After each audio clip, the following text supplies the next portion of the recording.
Smith alongside Brad Smith, and this is Yahoo Finance's flagship show, The Morning Brief, brought to you by Invesco.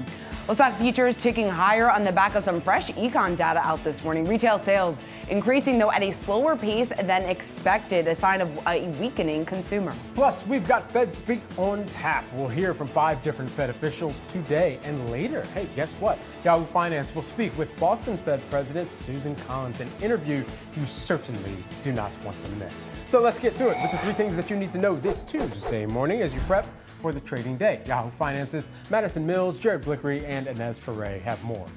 A fresh pulse on the consumer here. Retail sales increased at a slower than expected pace in May as high interest rates and inflation seem to be weighing on consumers. Sales rising 0.1% last month. That is less than what economists had expected, but still higher than April's 0.2% decline. Plus, the excitement surrounding artificial intelligence has yet to run its course on Wall Street.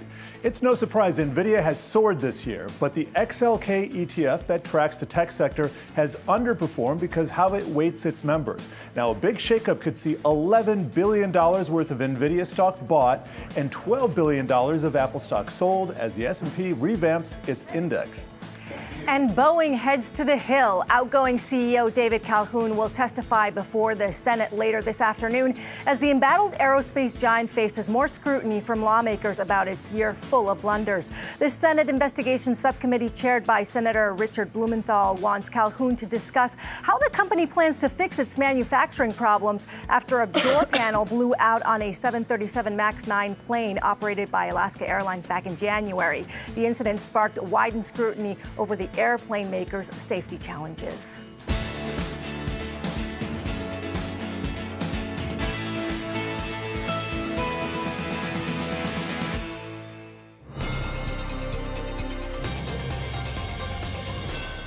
Well, good morning, everyone. Our top story today, retail sales growing at a slower pace than expected in May as high interest rates and inflation weigh on consumers here. Retail sales grew 0.1% in May versus the 0.3% that analysts were expecting and economists expecting coming into this print from the Census Bureau here. A few areas perhaps that a lot of consumers may be paying close attention to here, especially as you think about things like food and even categories where we've continued to see year-over-year declines in furniture. All of these things considered, it really gives us a sense of where the consumer is pushing back on price or not engaging as much with some of the retailers that are either in specialty items or in some of the more cyclical week in, week out purchases. But then where they're just needing to continue to spend, health and personal care stores, that's still up by about 2.2% year over year. And then you're looking at clothing and clothing accessory stores, which is interesting to me. You think that that would be a little bit more discretionary, but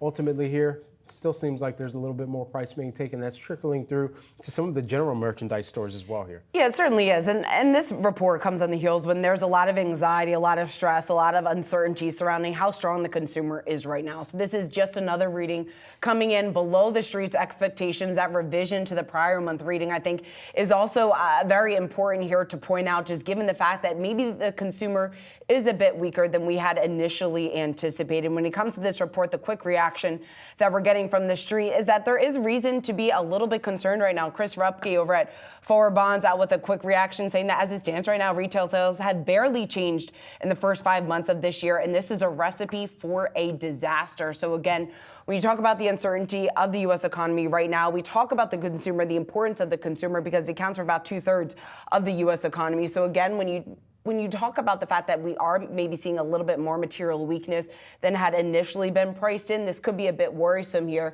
as we talk about the stability here of the economy and whether or not maybe the odds of a recession are slightly higher than what is currently being factored in. The market's trying to figure out how much they should factor that in this morning. I mean, we've essentially seen futures around the flat line here as we're just inside of 30 minutes until the start of today's trading activity. And taking a look at the Dow, the S&P 500, and the Nasdaq futures flat, as we mentioned. I've also taking a look at some of the CME Fed Watch probability just to see if there's been any movement there since yesterday. And the only area that I can see a slight tick higher is actually in the probability for a cut in September there. So that's moved higher from what it was yesterday at about 57%, now up to about 62%.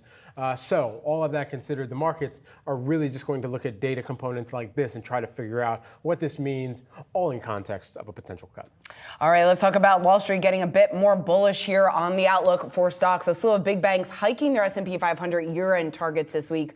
The latest is Citi boosting its forecast to 5,600. That's up from 5,100. Here to discuss the latest call, we want to bring in Scott Cronard. He is Citi's head of U.S. equity strategy here. Scott, it's great to see you again. So much of this, I was going through your note out this morning, much of this being attributed to the outsized performance that we've been talking about of large cap tech. So walk us through your thesis and why you think there's still more room to run here to the upside.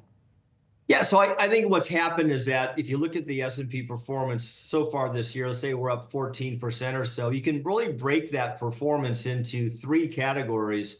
One is Nvidia, which has contributed about 5 percentage points of the index move year to date.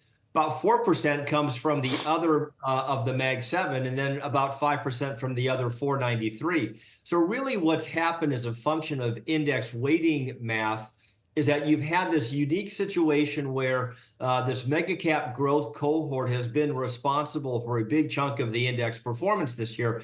And notably, it's been supported by an ongoing beat and raise dynamic, which has not been true for the other 493. So where do we go from here? Well, we think that the fundamentals, certainly for the second half of this year, continue to be in very good place for this mega cap growth leadership. So we expect a continued positive follow through from an earnings perspective there.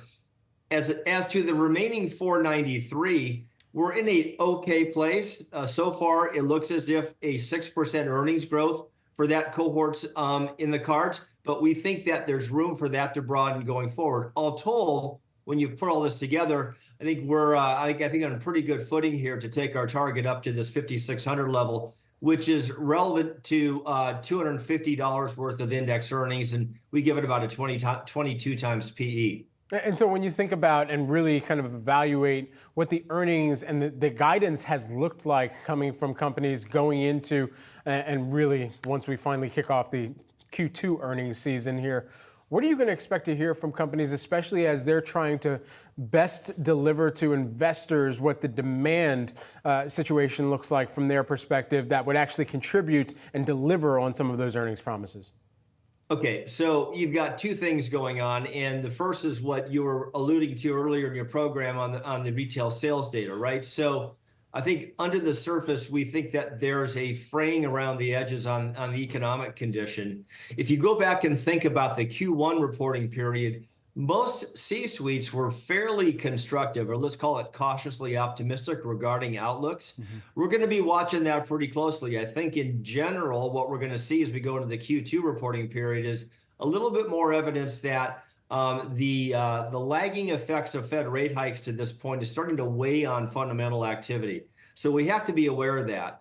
In the meantime, we do think that this AI driver is going to continue to spur a lot of activity on the investment side of generative AI, and that should continue to feed through to a certain degree into the Mag 7, but we think that there's a broadening effect as well. So on the one hand, you've got signs of fraying economic activity. On the other hand, we have this new growth driver in town. The combination of the two, I think, is going to give C-suites, generally speaking, two ways to talk about this. Yes, some concern short term, but longer term, we think there are really interesting growth opportunities unfolding courtesy of this generative AI angle. Scott, what's going to be the catalyst of that broadening effect? And I guess when we talk about that leadership, maybe where we will see strength outside of those larger cap tech names, where do you see that? So it's really interesting. You know, we have a couple of different views on this. We've been consistently overweight industrials, which we think is in the middle of what we think is a much more structural uplift in terms of its weighting and persona within the S&P 500. But interestingly, going into the second quarter, we actually went overweight consumer discretionary. And this was really beginning to get premised on the view that we're getting closer and closer to an end of 2 years of Fed hawkish narrative that's going to become at least less restrictive and potentially more dovish. We want to be aligned with those sectors that are historically most perceived to benefit from that Fed inflection. Consumer discretionary would be at the forefront of that. Scott, how many cuts are you pricing into this new target that you've got? Right. Okay. So we're in this case relying on the city economics view, which is for a first cut in September, 3 cuts for the year, followed by another 100 cuts, 100 basis points of cuts next year. So we think we're moving into a mode here where there's going to be, again, enough concern regarding economic activity and employment in particular that we think is going to end up giving the Fed room. Now, what you have to be careful of, right, is that there is no free lunch on this. What comes with an easier Fed is probably some consternation under the surface, presumably regarding economic activity. Scott, I know you guys have been keeping a close eye on investor sentiment right now, whether or not we're reaching those euphoria levels via the Levkovich index that you guys use. What are you seeing now, and is that signaling anything that may be a bit worrisome, I guess, here on out? Yeah, good point. So it's still in euphoria, has been for the past couple of weeks. So usually the read-through on that is not particularly constructive for the forward 12 months. That said, we have to be prepared that when you have like a new growth driver, a new thing such as generative AI, that it's quite conceivable that a euphoric backdrop, a positive sentiment backdrop, can persist for longer. And so the way we watch for this to play through is how aggressive investors want to play this AI theme. We get the discussion a lot. Hey, we're nowhere near in the bubble mentality that we had back in the tech bubble, late 90s, early 2000. And we think that's probably a good thing. But under the surface, the nature of this market year to date is such that investors have to be in there. Sentiment is a bit stretched. What that does is set up for the volatility risk should a fundamental circumstance, geopolitical macro situation come into the fore. So we're allowing in here that at some point in the second half, we're likely to see a 5 to 10% pullback, but we want to be prepared to buy in any related volatility on that. Scott Kroner, thanks so much for joining us here this morning ahead of the opening bell. City Head of U.S. Equity Strategy. Appreciate the time. Thanks, guys. Thanks. Well, everyone, Boeing is in the spotlight again. CEO Dave Calhoun gets set to testify before a Senate panel at 2 p.m. Eastern Time today, where he'll face questions surrounding the safety and manufacturing of Boeing's aircrafts. Now, Calhoun will be stepping down from the helm of the company before the end of the year. And this is going to be taking place in front of the Senate Committee on Investigations, the Investigation Subcommittee, we should note. And Senator Richard Blumenthal is the head of that. And so ultimately here, there are a few things that could be key to watch coming out of this hearing, especially as it relates to Boeing investors that are out there. Of course, the thing that jumps out to me is what comes out from the investigations that are moving forward that you hear from not just the executives at the company, but more of the employees who are now coming forward about what they're noticing in some of the negligence or noticing in some of the operational procedures that would lead to missteps in manufacturing. And then additionally, if this rattles any of the potential buyers of large planes, some of the orders that Boeing relies on for years, they are able to kind of deliver upon some of those targets. We don't have, I think, the next big air show until July. And so that coming forward over the summer, that is going to be the key one that is also noteworthy to watch going into that event about a month out from now. Yeah, that is going to be interesting, just seeing exactly what the demand looks like and also their ability to meet the demand when you talk about some of those setbacks. Some of the things that stuck out to me was late yesterday, the subcommittee here releasing a staff memo, including among much other information. This is all according to a report here from the Wall Street Journal. Allegations from a quality assurance inspector in Boeing's 737 factory in Renton, Washington. So again, you talk about the fact that Boeing and specifically Dave Calhoun, the CEO, they're under tremendous amount of pressure, trying to defend the culture at Boeing, trying to defend the inspection process and exactly the different, I guess, processes that are in place right now, policies that are in place. So he, of course, is going to be forced to try and defend that. Now, in the written statement that has been reported by many other outlets, as Boeing CEO Dave Calhoun saying that much has been said about Boeing's culture. We've heard those concerns loud and clear, but our culture is far from perfect, but we are taking action and making progress. And I think what exactly that action is, what kind of progress they have seen, that is really going to be the crux of a lot of questions here from lawmakers throughout the day. And of course, it's going to be questions that many analysts and many shareholders want to be answered as well, especially when we talk about the uncertainty going ahead and the leadership question too. Exactly who is going to be filling the shoes of Dave Calhoun in next year? And don't be surprised either if we hear them being very pointed with their questions and even almost kind of walking the fence of accusatory given the severity of what's taken place. But a lot of these senators are still going to want to paint Boeing as, hey, a great American company, a company that's done a ton in aviation and defense. Why? Because it's really the only large aviation play of this magnitude for some of the commercial aviation that we have in this country, quite frankly, here. And you think about Embraer and they're being headquartered in Brazil. And then, of course, the other large plane manufacturer, which is Airbus, and them being headquartered in the Netherlands. These senators are still going to want to show the public that there's confidence in flight, while also that they are being they are having a kind of stance of accountability for Boeing, especially as this proceeding moves forward.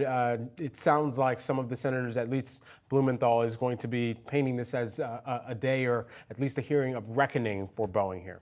Certainly, again, Boeing, a ticker to watch here in today's trading. All right, let's talk about a shakeup coming to the street. Investors awaiting a big shakeup in the $71 billion tech ETF XLK after Nvidia's massive run to the upside. Yahoo Finance's Jared Blickery joins us now with the details. Here to explain, Jared. Yes, Shauna, this one gets in the weeds, so strap on your seatbelt. Let's dial up the Wi-Fi Interactive behind me. And here I have our S&P 500 sectors, and I've organized them by market cap, which is really their assets under management. So XLK is what we're interested in right here. That has assets under management of just over $60 billion right now. And a really interesting thing has happened this year. I'm going to dial up the year-to-date performance, and XLK has actually underperformed its benchmark index, which is the S&P 500 Tech Index. And the reason that is because of some very old weighting rules. Whenever you have a stock or multiple stocks that make up more than 5% of the index, only 2 of them can have their true weightings. And this is what we ended up with. So here I have a grid that shows 3 companies that we're interested in: Microsoft, Apple, and Nvidia. And here is their current weight. You can see Microsoft has a weight of 22%, Apple 21%, and this is in XLK, and Nvidia only 6%. But because Nvidia climbed above Apple last week, it's since reverted, but last week is what mattered. This is what we're going to see probably after the close on Friday. There's going to be a rebalance. So Microsoft is going to stay about the same, increase a little bit to 23%. Apple is going to go down from 21% to 5%. Nvidia, 6% to 20%. And the dollar amounts, these are nothing to sneeze at here. Apple will see selling of about $11.4 billion. That's as much as you typically see in one day of Apple trading.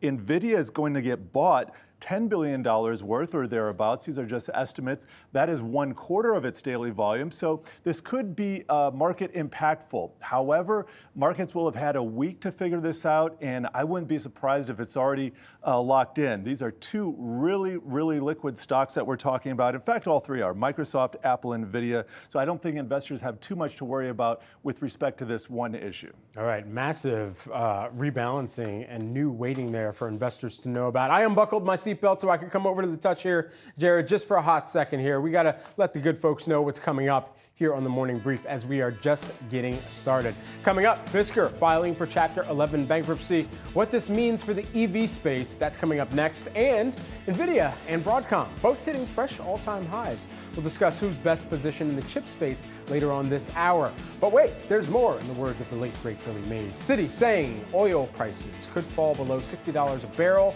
in 2025. The analyst behind that call will join our 10 a.m. Eastern hour of Catalysts. All this and much more. You're watching Yahoo Finance.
Lennar shares falling this morning after giving weaker than expected estimates for home deliveries in its third quarter.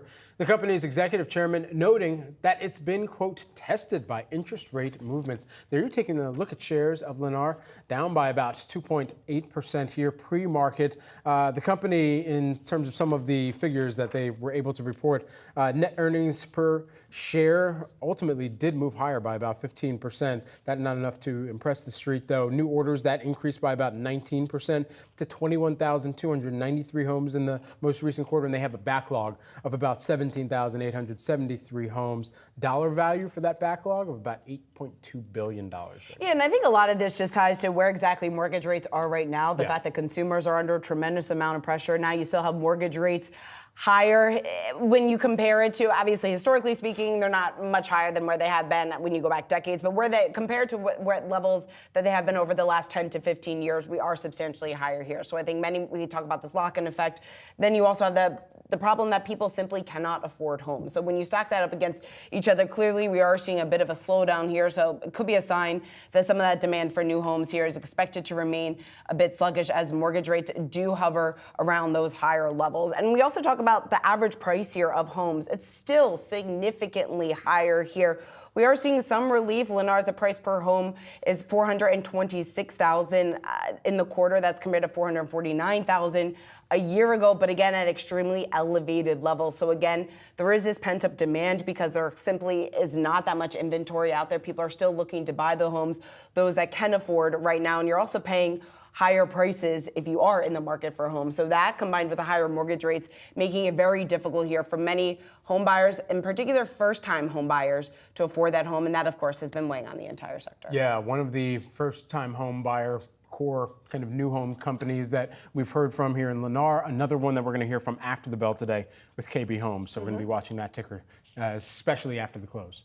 All right, let's take a look at Fisker, because EV startup Fisker officially filing for bankruptcy in a Delaware federal court. Now, this comes about a year after the company released its first model, the Ocean SUV, which has been plagued with many issues. It had software, it had hardware issues. Consumer Reports, which we know has been extremely influential with potential car buyers, has called the vehicle, quote, unfinished business. So now here they are. They've stopped production of the Ocean SUV. They filed for bankruptcy. Now, they listed between $500 million and $1 billion of assets, between $100 million and $500 million of liabilities. But again, Brad, I think the big takeaway here is this just points to the hyper-competitive space that the EV landscape is right now. And they are far from the first to file for bankruptcy. We've seen a number in the past: Lordstown, Electric Last Mile Solutions, Proterra, among those that have filed for bankruptcy over the last 2 years. We talk about the sky-high cost to produce EVs versus what demand looks like and versus being able to even meet some of that demand still.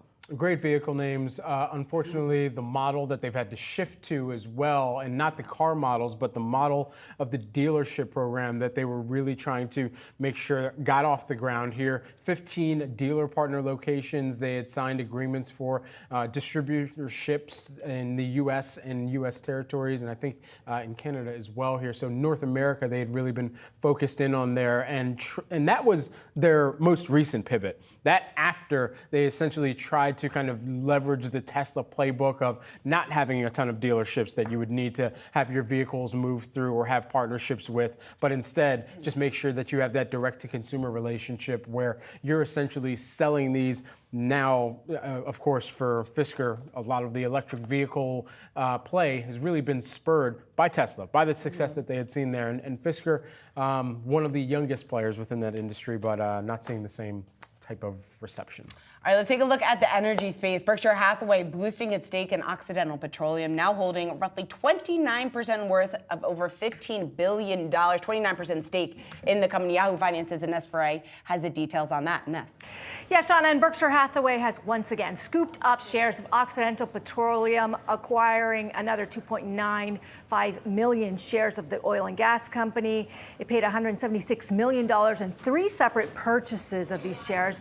And this is Warren Buffett's favorite oil and gas producer. He has said in the past he believes in the leadership of the company. And he was instrumental, by the way, in backing Occidental's acquisition of Anadarko back in 2019. Now, Buffett has said in the past he does not want to own all of the the company or control it, though Berkshire Hathaway does have the right to buy up to 50% of the company. But right now it owns almost 29% of Occidental Petroleum. If we take a look at the stock price, it is relatively flat year to date. It's hanging around the $60 level. But remember that this stock was the best performer back in 2022 of the S&P 500, outperforming all the other stocks that year, guys.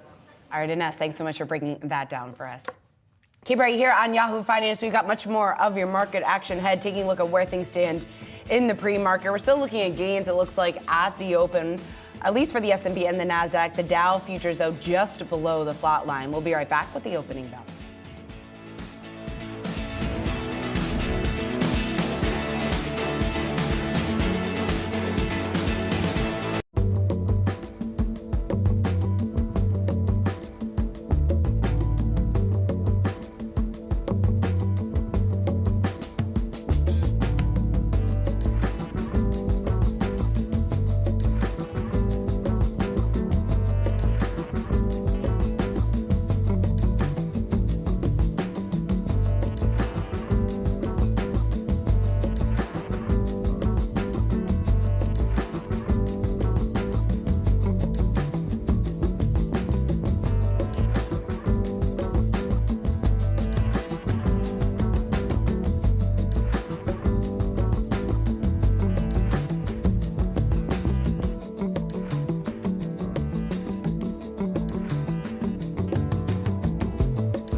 That's the opening bell on Wall Street. You are watching the Morning Brief on Yahoo Finance, brought to you by Invesco. Let's do a check of the markets as you're taking a look at some funfetti still in the air at the Nasdaq. There you're taking a look at the major averages, the Dow, the S&P 500, and the Nasdaq. Flat just barely to the upside, though, here. We've seen this teetering, waffling, hyper-oscillating, whatever you want to call it. Call it higher at the open, at least as of right now. The Nasdaq decided to say, hold my beer. Anyway, as of right now, we are still seeing just flatline trading to start today's action. Yeah, exactly. We're not too far from the flatline. We can take a look at the sector action that we have up here on the board as trading day does get underway. You've got energy leading the way, followed by real estate. On the flip side, consumer discretionary, utilities, financials under a bit of pressure here today. So a bit of a split action here at the open. And taking a look inside the Nasdaq, so much of the focus has been on some of those larger cap tech names really carrying the rally here. Many of those upgraded outlooks that we've gotten to the S&P 500, many of that has been based on this momentum that we've seen in those larger cap tech names. So taking a look at where they are starting the day, a bit of a mixed picture. You've got Apple and Microsoft there trading just to the upside. On the flip side, you've got Amazon, Google, and Meta under a bit of pressure here in early trading. Let's get over to Yahoo Finance's Jared Blickery. He's standing by with a closer look at what is moving. And Jared, you're kicking it off with a look at crypto and Bitcoin. Yeah, I've had enough of stocks for a little bit, so we're going to start off there, and I'm going to dial up our crypto heat map behind you. Guess what? We see a lot of dark red. Not in Bitcoin because that's only down 1%, but let's check out the leading token here. And this is a year-to-date chart. I've been drawing this for a while. This is the consolidation zone. We're simply flagging near highs. Until we get above this zone, doesn't really matter too much. Until we get below, doesn't matter too much. Trying to find a direction here. But for what it's worth, we are at 1 month low. So that's kind of grabbing some headlines there. I want to move on to some other tokens, especially Solana, because this is an interesting pattern that I'm looking at. This is a year to date, and you can see it's quite a bit different than the Bitcoin one. I don't know if I would really call this sideways consolidation. Let me show you the 5-year chart so you can see this a little bit better. And I'm going to put some candlesticks on. Here we have the record highs, but we ended up having 210 end up a pretty big level there. And here we have this giant cup. We had the beginning of a handle, and guess what? We went down again. So is this going to be a W handle? I haven't seen that, but anything can happen in technical analysis. Also want to get to futures real quick because we're tracking WTI crude. That is holding just under $80 a barrel. Here's the year-to-date chart. I don't have a lot of incremental news there. Pretty much between the OPEC announcements, those come at the beginning of the month, and not a lot of news that's been moving crude lately. I will say positioning is light, so that presents the ability to squeeze to the upside, but you got to really materially crack $80 per barrel first, and we just haven't been able to do that. Jared, thanks so much. Teeing up all of what we should be watching over the course of today's trading activity. Appreciate it, Jared. Investors are digesting the latest retail sales report out today as well. Sales increased at a slower pace than expected in May as high interest rates and inflation continue to weigh on consumers. The report comes as economists remain wary of any signs of a consumer slowdown. Here to weigh in, we've got Matthew Luzetti, who is the Deutsche Bank chief U.S. economist, here in studio with us. Great to see you, Matthew. Good to see you guys, too. Absolutely. All right, so the market's trying to make up their mind off of this retail sales print. What does it tell you about the state of the consumer right now? Yeah, I think we clearly have slowing going on in the economy. If you look back, last year was a very robust economy, above 3% growth. The consumer was a big part of that. Government spending was also a big part of that. You do have a consumer slowdown that is ongoing. The labor market also seems to be slowing and coming into better balance. But I think you need some context. So this morning's report for retail control, stripping out the volatile items, was actually up 0.4%. It was a decent print. Retail control over the past 3 months is actually the highest since December.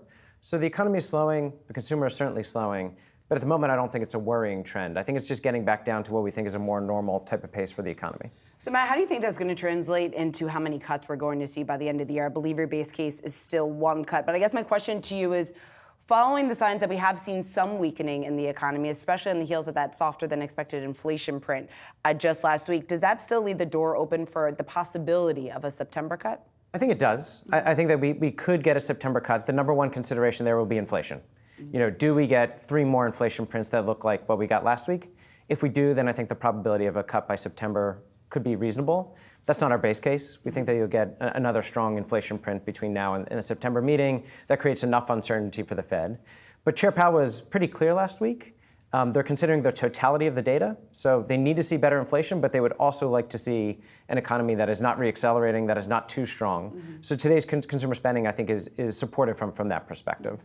What the Fed would ultimately like to see would be better inflation, a labor market that is slowing but is still resilient, and a consumer that is slowing but is still resilient. And so, those two go hand in hand, of course. What are you seeing within the labor market right now that is starting to make its way over into some of the consumer readings that we're getting? The labor market is this really mixed picture depending on what data you look at. Yeah. John Williams spoke this morning, and you have to look at the totality of the data there as well. We got a jobs report that showed 275,000 jobs added, incredibly robust numbers. At the same time, you're seeing the unemployment rate tick up, and measures like the household survey are showing weaker employment. I think as you kind of look at the broad swath of data, the labor market looks roughly as tight as it was in 2019. The unemployment rate has moved up. The quits rate is down. But employment growth still remains strong. Income growth remains resilient from the consumer perspective. And with that backdrop, I'd be surprised if the consumer slowed in a worrying way. Matt, I guess at what point do you think the Fed is going to be a bit more concerned about the labor side of the mandate? Because yes, we are starting to see some softening. Maybe it's nothing to get too concerned with just yet, but we could see maybe a further deterioration rather quickly. Yeah, I think that's always the way with the labor market. You know, it looks great until sometimes it just accelerates to the downside in this nonlinear way. Typically, if the unemployment rate rises by 50 basis points over the course of a year, you're in a recession. And so the Fed is balancing those risks. At the moment, those risks are there, but I don't think that they're particularly heightened from a historical perspective. We still see robust job gains that are there. Income growth is still resilient. Consumers have a lot of wealth on their balance sheets. You still have excess savings on those consumer balance sheets. And so while there are some strains, particularly for parts of the parts of households, I would be surprised if you saw a slowing in the labor market and a slowing in the consumer that was enough to get them to cut by September. We often hear for companies, they would look at the macro environment, and if they see any type of storm clouds in the equation, they're quick to say, okay, what's the head count that we're operating on right now, and do we need to make further cuts? Should we expect more cuts in the employment situation, or from jobs right now in companies that have already, for many of them, implemented cuts? Yeah, I mean, the interesting thing about this labor market is we've had these clouds or headwinds for the past 2 or 3 years. Yeah. I think companies have been worried about recessions over that period. You've had shocks to the system. We had this aggressive monetary tightening. Yet within that context, if you look at layoffs for the broad economy, they've remained incredibly low. The JOLTS data shows that layoffs are lower than they were at any point. Why does it during the feel last like cycle. they're so large? I think you get headlines out there for large companies that have laid off individuals, but those are a relatively small share of the U.S. economy. And when you look at broader numbers, even initial jobless claims, continuing jobless claims, they remain low from a historical perspective. They've moved up a little bit, but just about any data point that we see show layoffs, broadly speaking, remain low. Now, sometimes they do tick up in this way, but I think it takes a shock really to get there and push you into a weaker labor market outcome. Matt, my question is, we had Mohamed El-Arian on the show last week, and he was telling us that he thinks a December cut would be too late. He also talked about the fact that the risk that maybe is posed here about the Fed remaining too data dependent. Do you see that as a real risk at all? Yeah, I mean, the Fed is emphasizing that they're data dependent, and part of that I think is it's been really difficult to forecast in this environment. Most forecasters missed the inflation shock. They missed the upturn in inflation earlier this year. And so there still is some upside risk in terms of how they're thinking about the inflation outlook. And for them, and I think rightfully so, gaining confidence on inflation is the number one story. I still see an economy that looks resilient. Now, we are downshifting to something that looks closer to 2%, but that should be viewed as normal, not something that is worrying. If you begin to get data points that look something different than that, if layoffs actually do begin to pick up, I actually do think the Fed would be relatively quick to pivot and begin to cut rates. So if you got that evidence by September, that would certainly be a reason for them to cut rates. All right, Matt Lozzetti, always great to have you, and special thanks for coming in studio here with us today. Deutsche Bank's chief U.S. economist. Let's take a look at a trending ticker here today. Lazy Boy moving to the upside. Shares up just about 18%. Now the company posting better than expected earnings in the fourth quarter. It also forecasted upbeat sales for its fiscal Q1. The maker of recliners also expecting modest sales growth for the year ahead as it plans to open more than 10 new furniture stores. And when we talk about consumer spending, seeing a pullback there, it actually looks like people are maybe still spending on Lazy Boys. When you take a look at what demand is relative to expectations, we're seeing this bit of a jump here of just around 18%. Also, the fact that they are looking to expand their footprint is relatively significant here in order to capitalize on that demand that they're seeing. I don't know what the Lazy Boy replenishment rate is like, but obviously there are some things that investors are looking at within this report and saying, okay, clearly there's some more demand perhaps driven by some of either the new furniture galleries, the 3 additional stores that they're adding on here. So one of the major things, though, too, for investors to consider, especially within this sales environment here, was it actually kind of mirrors what we were talking about within that Census Bureau data from retail sales just a little bit earlier. You look at the same comp for the 5-month period compared to last year, sales for furniture stores were higher. Now, you compare that to last year, not everybody needed to replenish the same couch or lazy boy or single chair, whatever it was, because they had probably already done all of that either when they were purchasing new homes at low interest rates just coming out of or during the pandemic, or when they said we were going to be spending more time at home anyway, and so let me just make sure that I stock up on that new lazy boy, maybe for a new part of the house that is being renovated. So all of these things considered, the industry, they're saying, continues to grapple with higher for longer interest rates, housing turnover near 30-year lows, negatively impacting store traffic. However, they are saying that their execution is the strongest it has ever been, including conversion rates at all-time highs, average ticket, design sales trending up for the year. And they're also expecting industry fundamentals to remain volatile, we should note, for the near term, but still confident as of right now. All right, Lazy Boy shares rallying today in early trading, up just around 18%. Coming up next, we're taking a look at the chip sector. That's up over 33% since the start of the year. Which company is best positioned and which name should you be adding to your portfolio? We've got that answer for you next.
Welcome back to Morning Brief, brought to you by Invesco. Nvidia briefly touching an all-time high this week. Now, the stock has certainly been on a tear.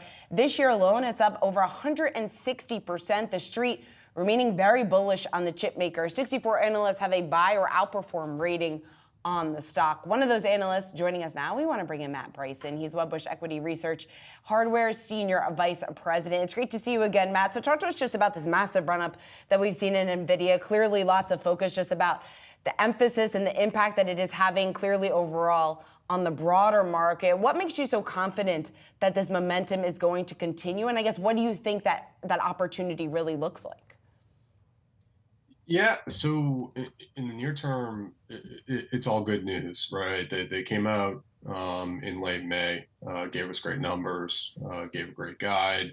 But since then, you've seen new funding for startups in the AI space. The funding numbers are large, so you're talking numerous $1 billion going to places like XAI.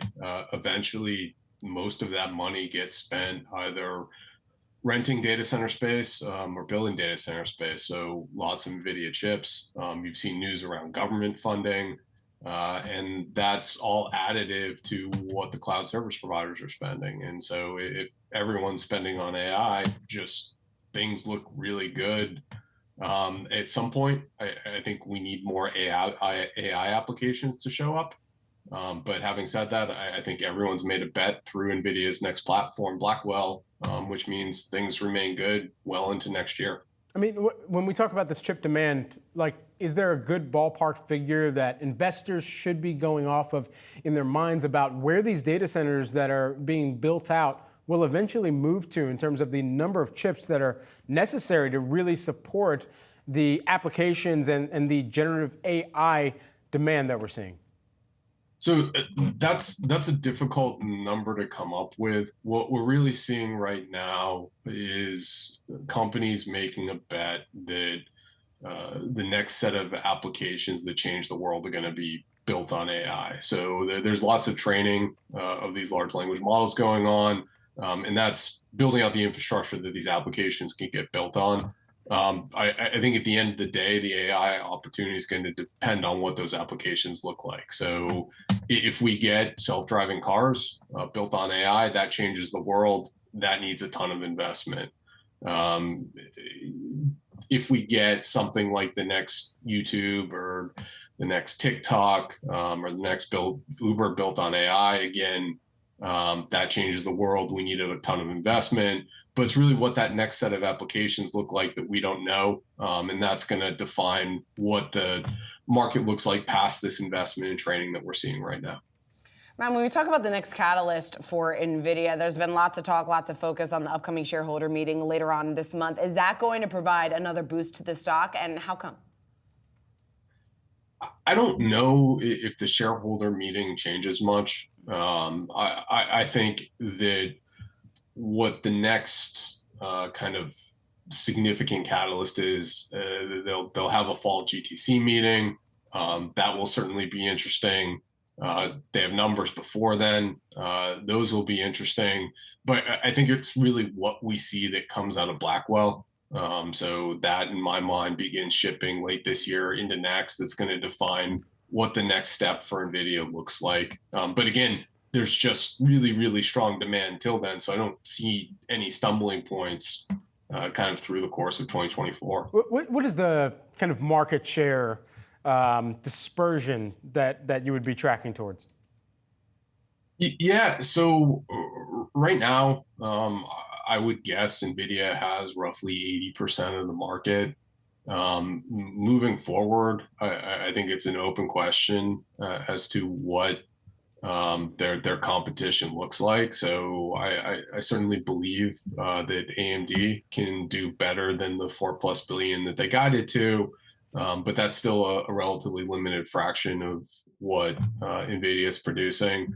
Certainly Broadcom is making a bunch of TPUs for Google. We're seeing the cloud service providers work on a lot of their own ASIC architecture or chip architecture. But I also think, again, a lot of that's going to depend on what these applications that show up look like. And at this point, that's kind of the $1 million question as we get beyond this training stage.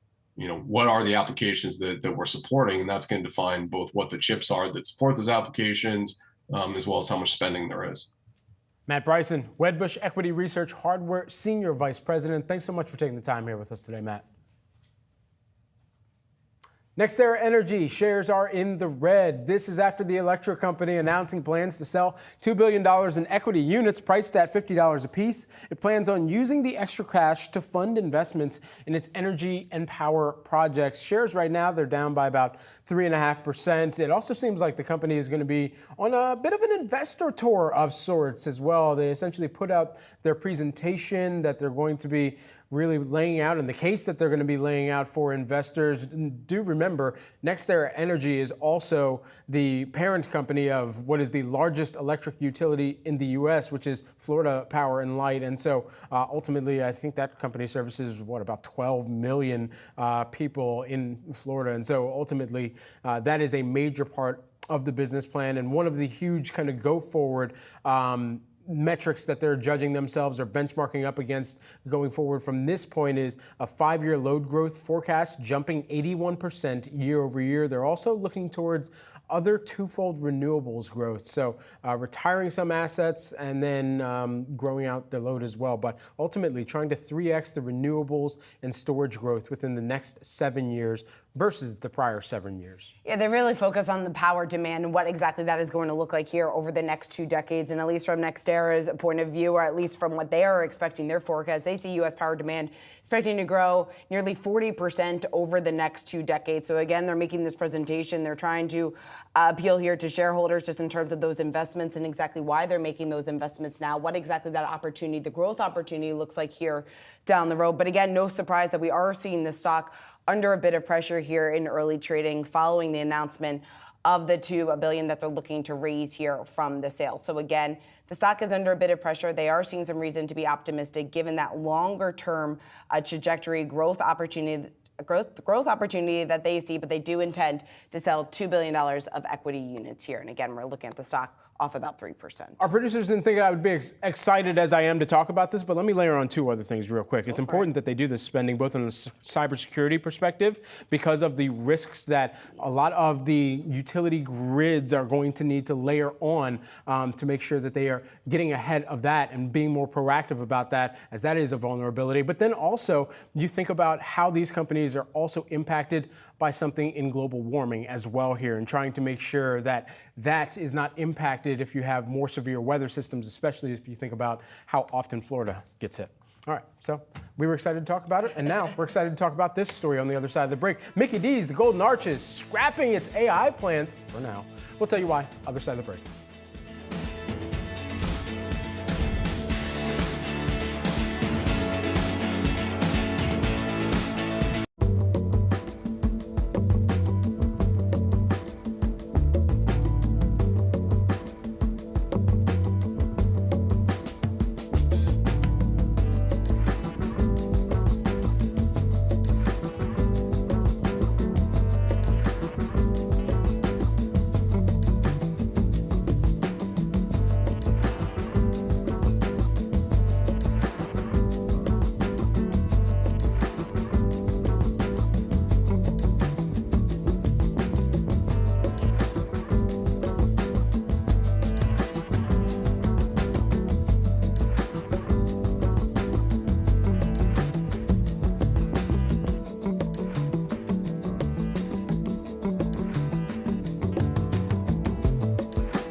Welcome back. You're watching Morning Brief, brought to you by Invesco.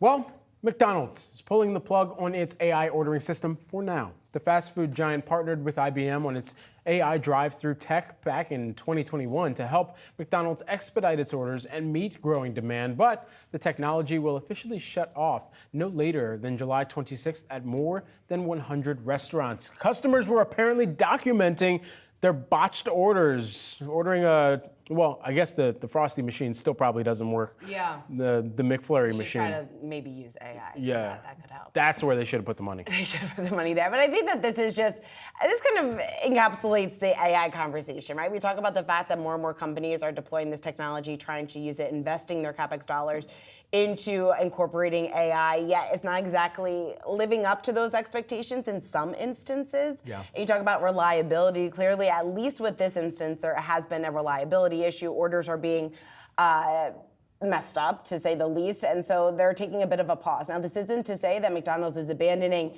the AI efforts going forward. They have made some comments that they are, of course, looking to incorporate AI technology down the road, but again, they're taking a little bit of a break. They're reassessing what that current partnership is, what exactly they're using AI for in their business, and then once they do that, after a quote-unquote thoughtful review, then they are looking to possibly reintroduce AI down the road. But again, lots of questions about what exactly this means, even beyond McDonald's, for companies that are looking to use AI to improve their operations today and how reliable it is. I kind of think back to what we just heard from Oracle and Larry Ellison just last week, where he was talking about how it's more than language learning models for artificial intelligence. It's about them being neural networks. And when you think about the complexity of neural networks, not all of us speak perfectly as Americans. Like, we all have different types of tone that we speak with. There's so much nuance to the way that we talk, whether you're in Boston or you grew up in Philly or you grew up in Texas. And so these AI models need some time to really figure out what the heck we're actually saying. Like, how many times have you actually spoken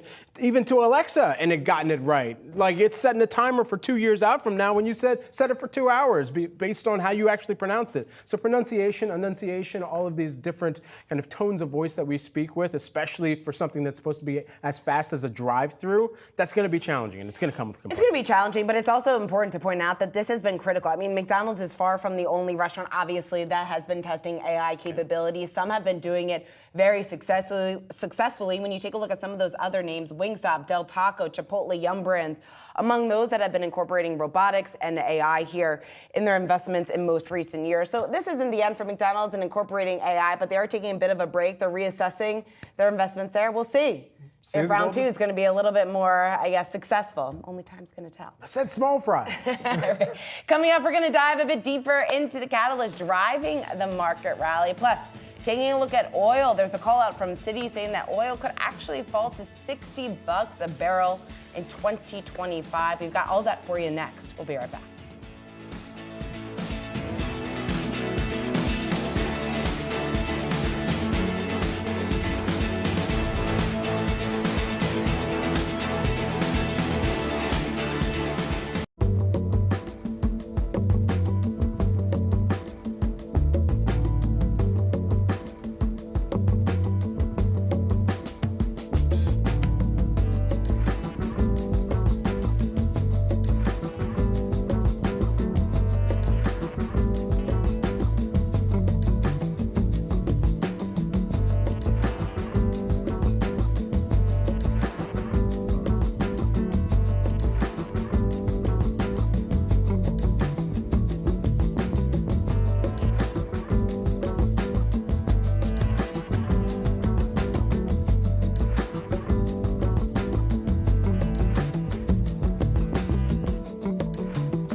It's 10 a.m. here in New York City. I'm Shauna Smith alongside Madison Myles. Let's dive into the catalyst moving markets today. The stock market is holding on to its gains here with the S&P and Nasdaq just hovering at their record highs following that weaker than expected retail sales data. We're going to discuss how the latest data could impact the Federal Reserve's highly anticipated rate cut cycle. And we have a slew of Fed speak on deck today, including a Yahoo Finance exclusive interview with Boston Fed President Susan Collins. That's at 4:30 p.m. Eastern time today. The Fed's hawkish tone has not changed the mind of Goldman Sachs about the possibility of 2 rate cuts this year. What do investors need to hear from Fed members now? And Boeing CEO Dave Calhoun set to testify before the Senate at 2 p.m. Eastern. This coming after yet another whistleblower has come forward. That whistleblower alleging the company lost track of hundreds of faulty parts that could have ended up in planes. We're going to tell you how that news could impact Calhoun's time in Washington. But first, let's get to today's top story, the stock market rally. The S&P 500 notching its 30th record close of the year, and strategists, well, they continue to lift their S&P targets. Citi is the latest, boosting its year-end target to 5,600. Now that's up from 5,100. We spoke to Scott Cronard. He is Citi's head of U.S. equity strategy earlier this morning about his call. Here's what he had to say. We do think that this AI driver is going to continue to spur a lot of activity on the investment side of generative AI, and that should continue to feed through to a certain degree into the Mag 7. But we think that there's a broadening effect as well. Longer term, we think there are really interesting growth opportunities unfolding courtesy of this generative AI angle. He talked about that broadening effect and what exactly that is going to look like. But again, it's all driven by AI. And I thought that was so interesting there. He's talking about that growth opportunity, what exactly that looks like here. So again, lifting their year-end target up from 5,100. They now see the S&P ending the year at 5,600. Looking ahead, though, to 2025. And this is the first time we're getting a glimpse here at this. The mid and full year 25 projections of 5,700 and 5,800. So not too far from where they see us ending the year, but again, all behind or all on the heels of that growth in AI and what exactly that opportunity holds and how that is going to impact sectors beyond big tech. And one of those sectors that he highlighted to us was industrials being well positioned there to kind of ride the coattails and be a big beneficiary of that spend. It's interesting. It's something that we're going to be talking about with our next guest here, just the degree to which AI spend and CapEx is a positive versus tipping over into a little bit too much. It's a very fine line. And I think one potential example, we've been joking about it all morning, our EP's favorite story about McDonald's having a couple of issues with their AI-powered drive-through situation, getting bacon on McFlurries. It's kind of silly, but it's also important because it points to this idea that companies are devoting a lot of money into R&D related to AI. Not only could that money not necessarily be well spent, it could also be a bearish signal for some stocks if it tips over into being a negative for those companies in terms of the customer experience. And that's exactly what we saw with that McDonald's situation. So it's interesting to see whether or not that could broaden out too. Yeah, that's a great point. All right, well, let's talk about the rally that we have seen some of those gains, because this morning we got the latest reading on the consumer retail sales data out, showing that consumer spending is slowing more than economists had initially anticipated. Could the economic data push up the timeline for rate cuts? We want to bring in Wei Li, BlackRock's global chief investment strategist. Wei, it's great to have you here. So talk to me just about how you're comparing the run-up that we've seen, obviously, in the market. Here we are, not far from those all-time high numbers, and comparing that to maybe the slowing that we've seen in the econ data. Is that a bit concerning for current valuations? Well, what we have seen so far is that despite the fact that markets priced out 5 cuts by the Fed in 2024 compared to beginning of the year, equities are very strong. And the reason that equities are very strong is because we have seen very strong earnings driven by AI and tech related names. So there is a bit of a disconnect between what rate market are suggesting and what equity markets are actually doing. And the reconciliatory term here is the rise of AI and what that means for powering stronger and stronger earnings, which is why we're positive on broad equity market. We prefer equities over government bonds. And specifically within equities in the US, we like tech. Okay, so talk to me about the sort of CapEx piece of your note here. You talk about AI CapEx potentially leading to an increase in overall inflation. Can you explain that pipeline for me? Indeed, what is happening right now is that companies are coming out of the pandemic with quite strong balance sheets, and their ability to generate free cash flow has been very, very impressive. And that's also in part why we're positive on the US equity market more broadly.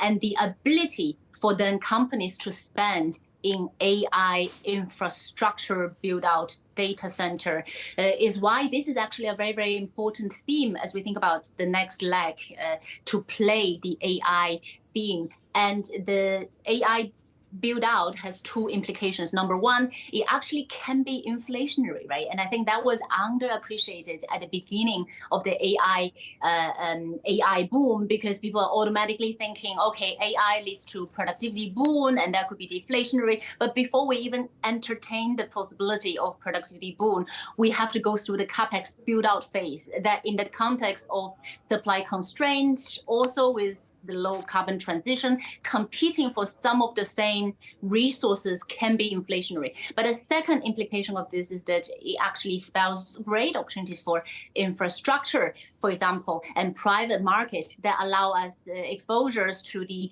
early journey of some of these AI beneficiaries. So we are very positive on infrastructure and also related sectors. You talked about industrials earlier, but also materials and energy are likely beneficiaries of this transition and of this build out that we are expecting.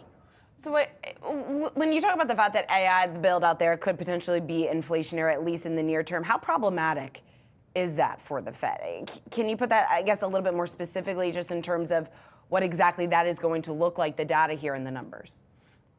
I would say that I am more confident about the sequencing rather than the exact timing, by which I mean I'm not sure that it is going to be inflationary in the immediate term.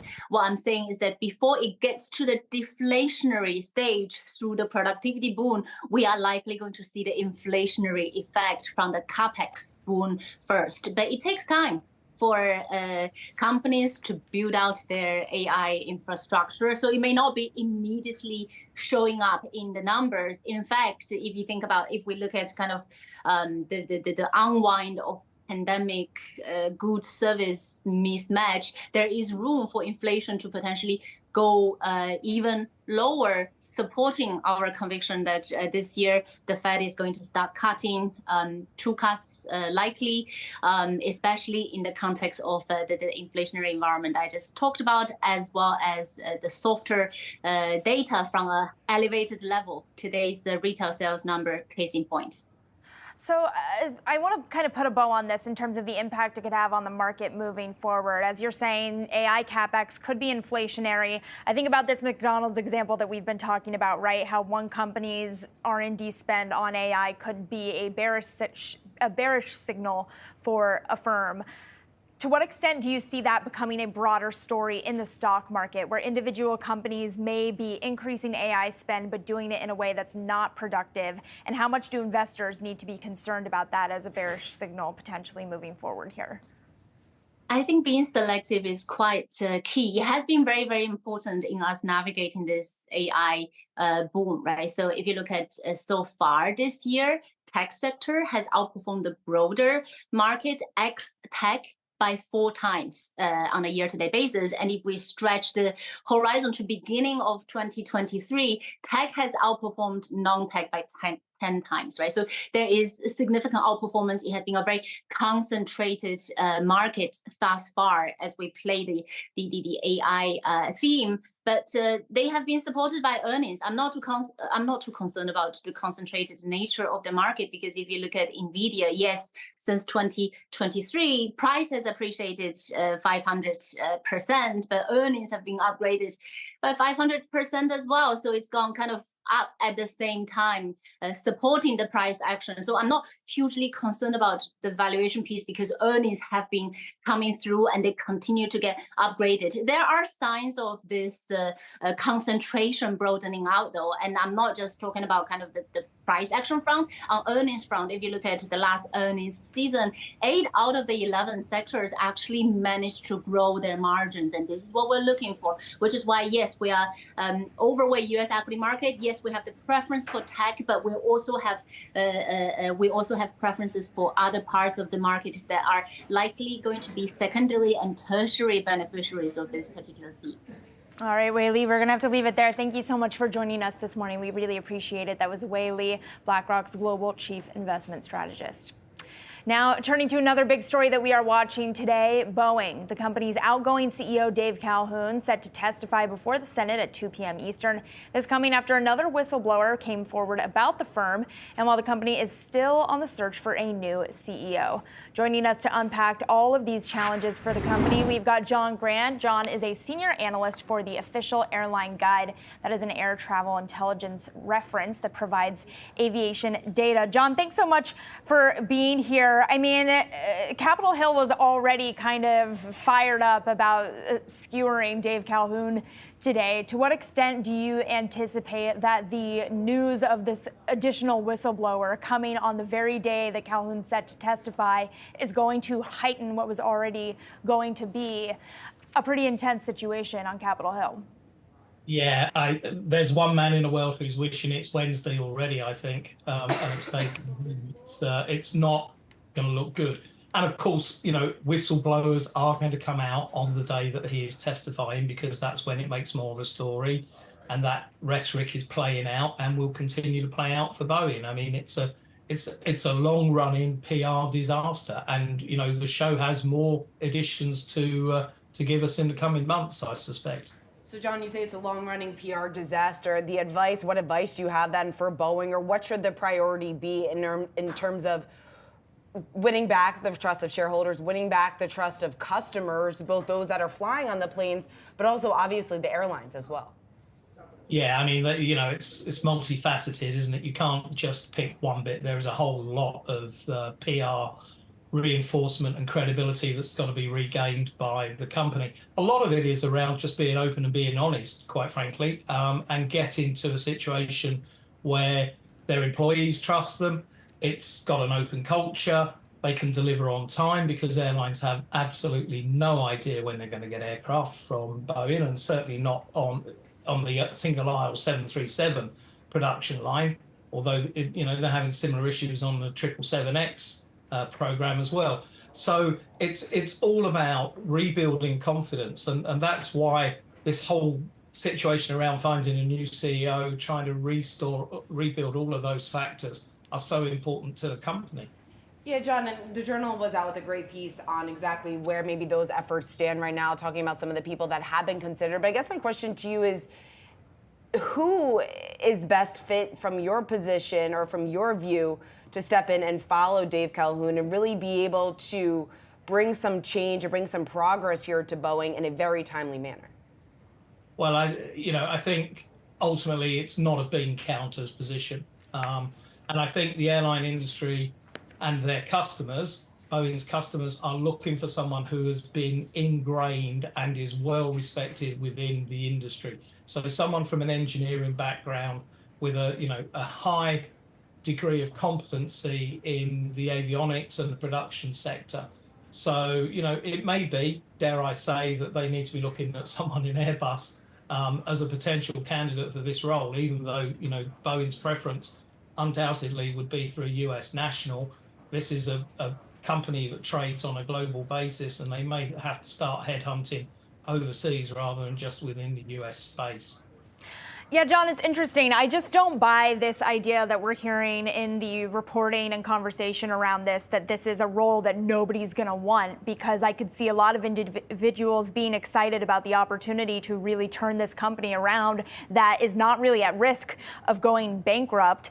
What would you describe as the value proposition for executives who are potentially on the short list for Boeing's next CEO? I mean, you know, I can see both sides of that argument.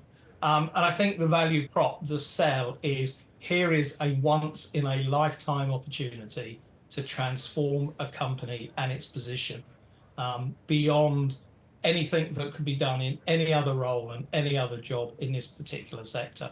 So if you're young, You're very confident in what you're doing, and you can get the goodwill and you can get the long-term trust of the workforce, your airline customers, and the shareholders, then I think, you've got a chance at this. But you've got to be given a clear mandate to get on with this task and bring in the people you want to bring in, and not be put into a straitjacket of what you can and cannot do, because this is, it's a crucial role. And if someone does pull this off, then I think, it will be a tremendous line on their CV for sure. John Grant, great to get your insight here ahead of this testimony. Senior analyst for the Official Airline Guide. Thanks so much. Thank you. Keep right here on Yahoo Finance. We got much more of your market action ahead. Again, we're about 45 minutes into the trading day. You're looking at gains for all three of the major averages, trading just above the flat line. We've got much more for you ahead. You're watching Catalyst.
Let's take a look at some trending tickers that we're watching this morning. Shares of Chegg surging after the company announced plans to slash 23% of its global workforce in a bigger restructuring move for the firm. Those shares up 15%, up over 19% earlier in the day. Yahoo Finance's Josh Schaefer joining us now with more. Josh, this is a huge boon for this company. I mean, they say that they are looking for expense savings of up to $50 million in the next year plus. What else can you tell us about it?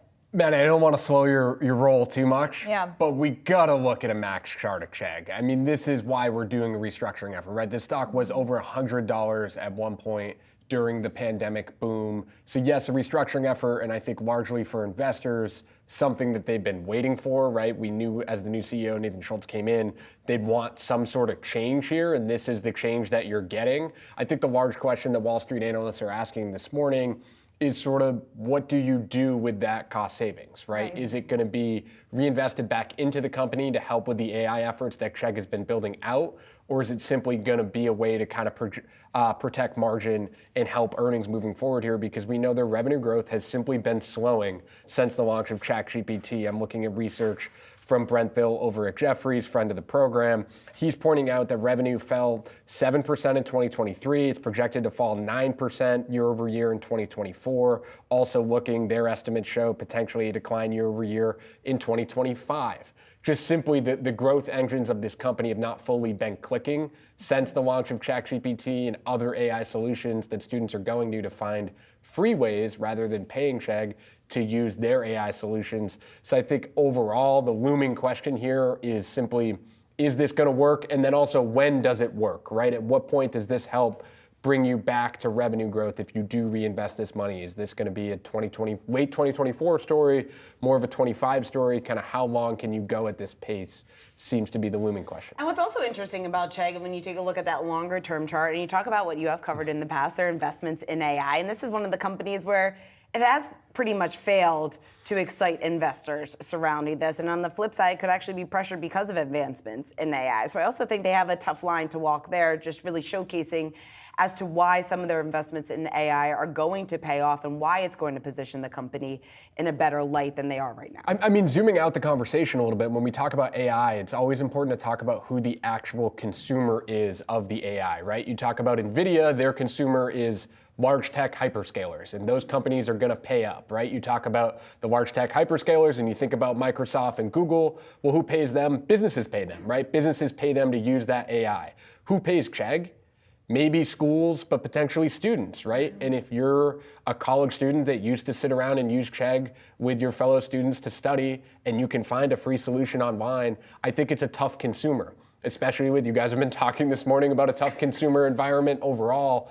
I think it's hard when there's free AI solutions all over the internet. It's hard to get people to come back unless your AI solution is that much better, which is what they're pitching, and maybe they'll eventually get there. But right now, I think it's just a tough match. Yeah. It's always hard to compete against anything that's free, but I really think if you're in college and you're gearing towards students, that makes it even more difficult trying to get them to pay up for some sort of ChatGPT is writing essays, guys. Right. It's happening. It's out there. Scary. All right, Josh, great stuff. Thanks.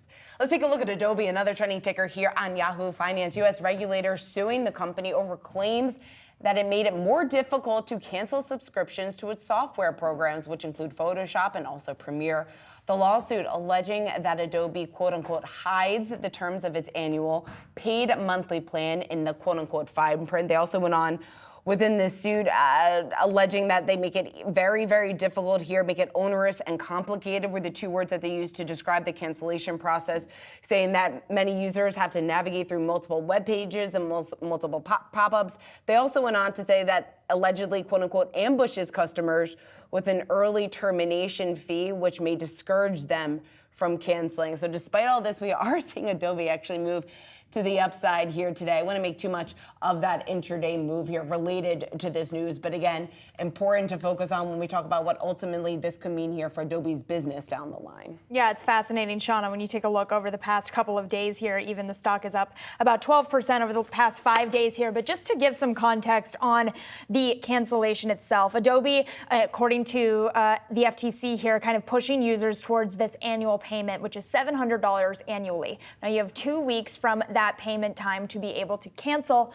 The FTC saying that the clarity of that timeline is what they're really calling into question here. Users who cancel later on will get a prorated penalty based on how long they've been utilizing the suite of services from Adobe. Now, what I think is interesting here too is that this is part of a broader move that we've been seeing from the Biden administration, from officials in Washington as of late, in sort of making fees for consumers more clear. We've seen this from airlines, from Pete Buttigieg language. We've seen this from the Biden administration with regards to credit card fees, obviously with fees related to Live Nation, concerts, and tickets. So I think it's interesting and not too terribly surprising seeing this coming from the FTC, particularly given that the FTC sued Amazon for the very same thing with regards to Prime memberships just last year. So we could expect to see potentially more of this coming down the pipeline too, Shauna.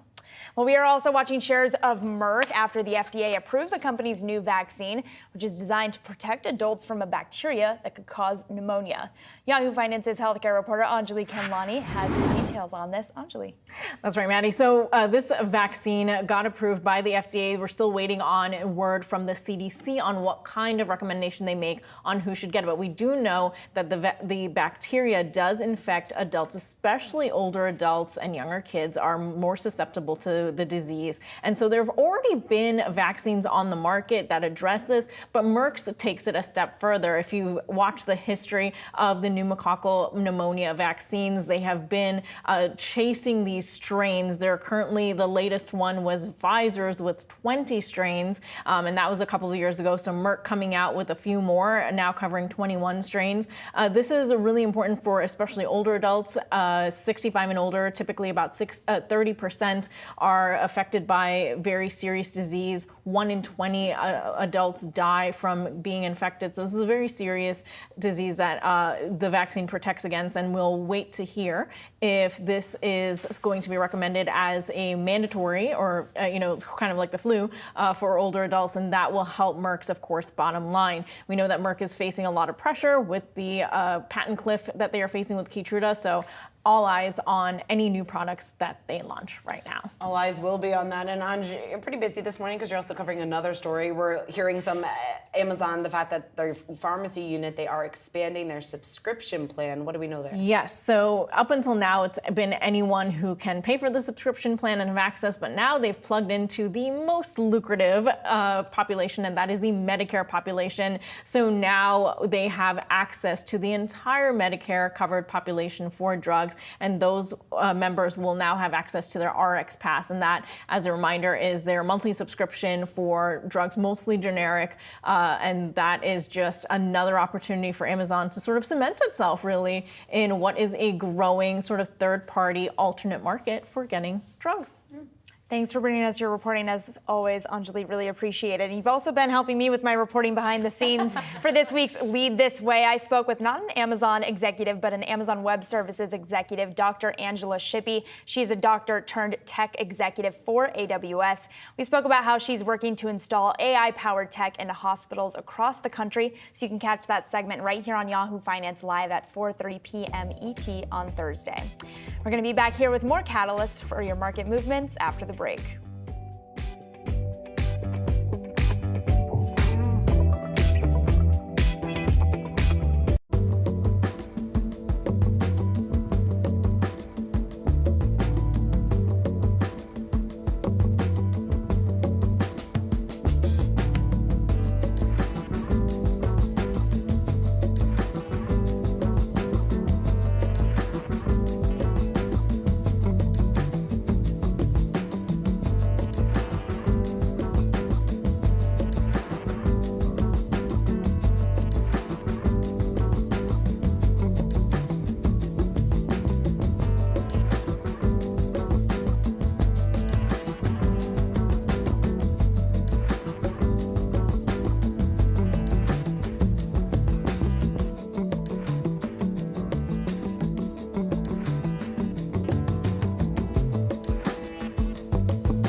Oil prices are holding near their highest level this month as traders continue to weigh demand uncertainty.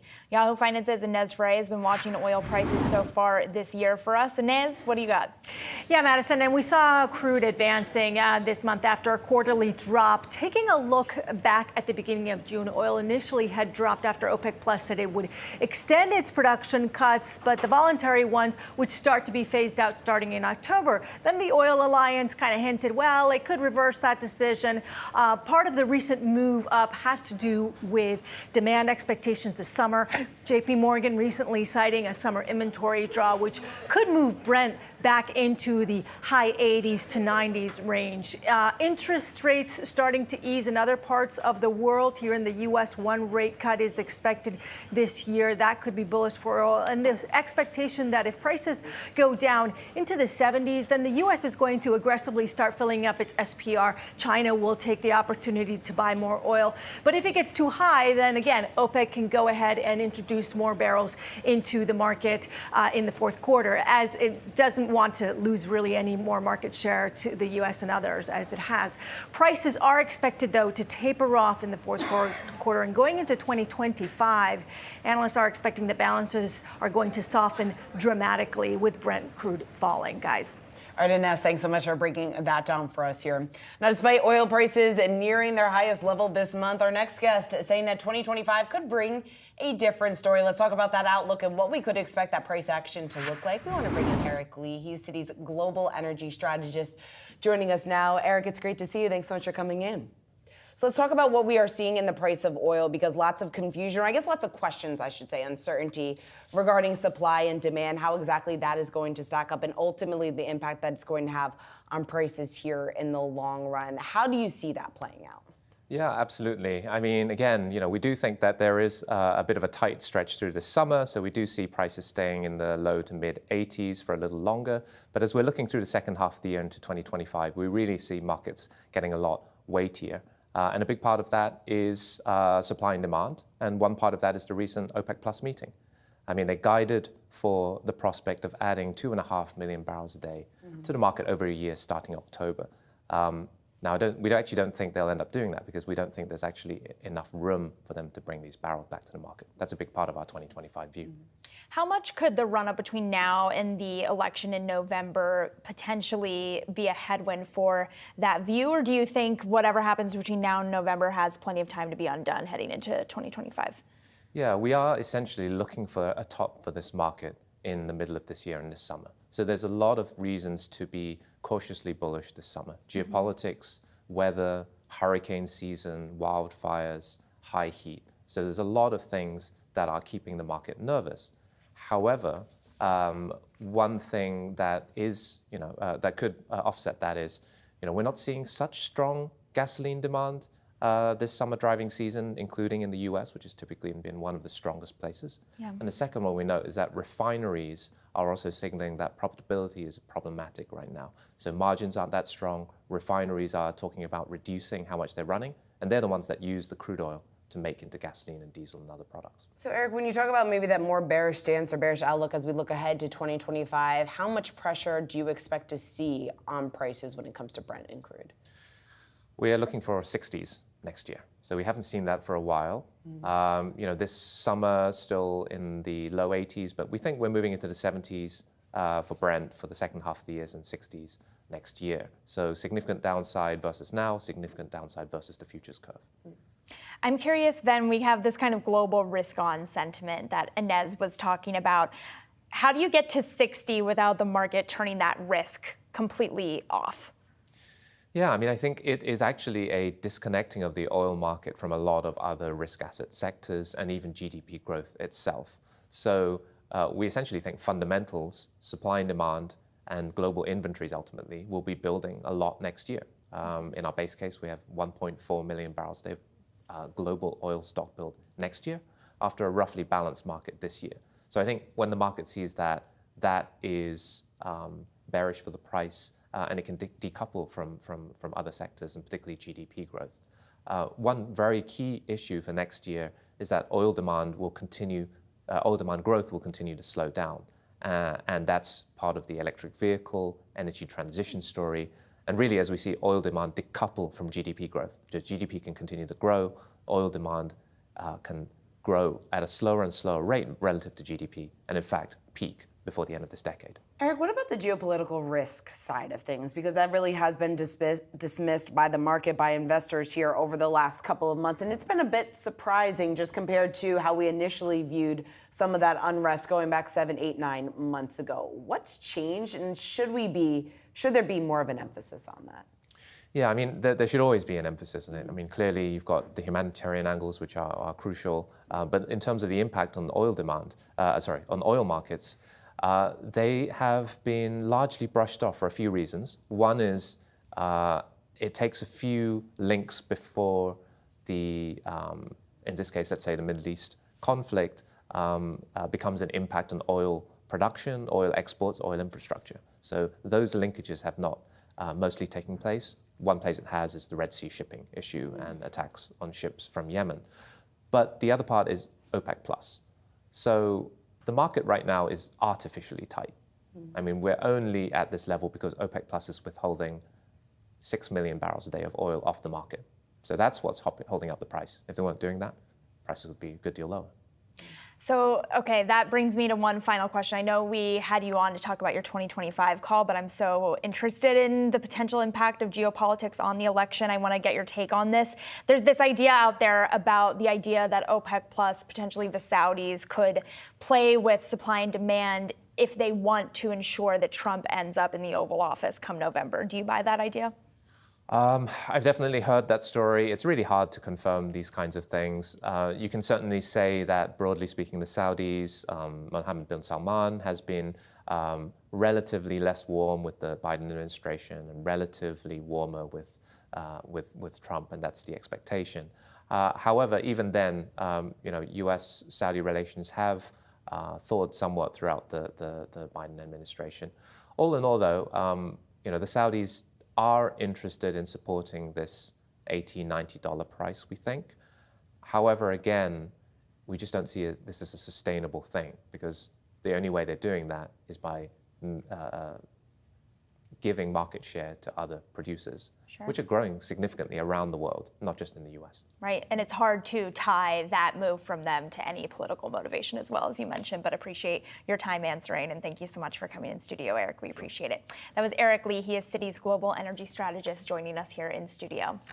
Now, coming up, as Nvidia continues to support record highs in the broader market, should investors be hedging against the chip giant? We're going to discuss that after the break.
As analysts continue to raise price targets on Nvidia, the stock also keeps climbing to record highs, bringing the S&P and the broader market with it.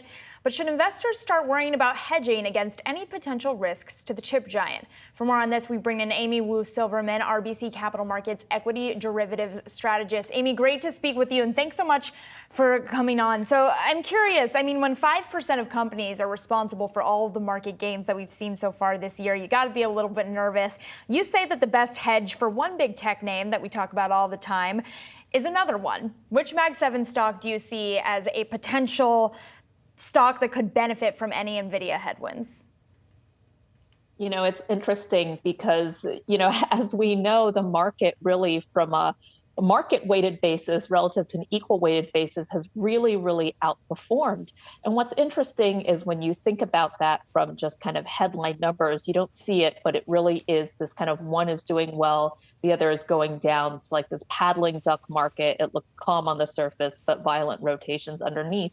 And a lot of that just speaks to positioning. So sometimes when you look at the institutional client base, when they're selling one of the Mag 7, it's usually to buy the other. And what we've seen recently in terms of positioning is that kind of diametric opposition has really been Nvidia versus Apple. So, you know, you've seen one outperform, it sort of hits the other. And then when one is outperforming, you're taking profits from the other. That's not always the case, right? They're not always the pair. That just certainly has been the pair recently.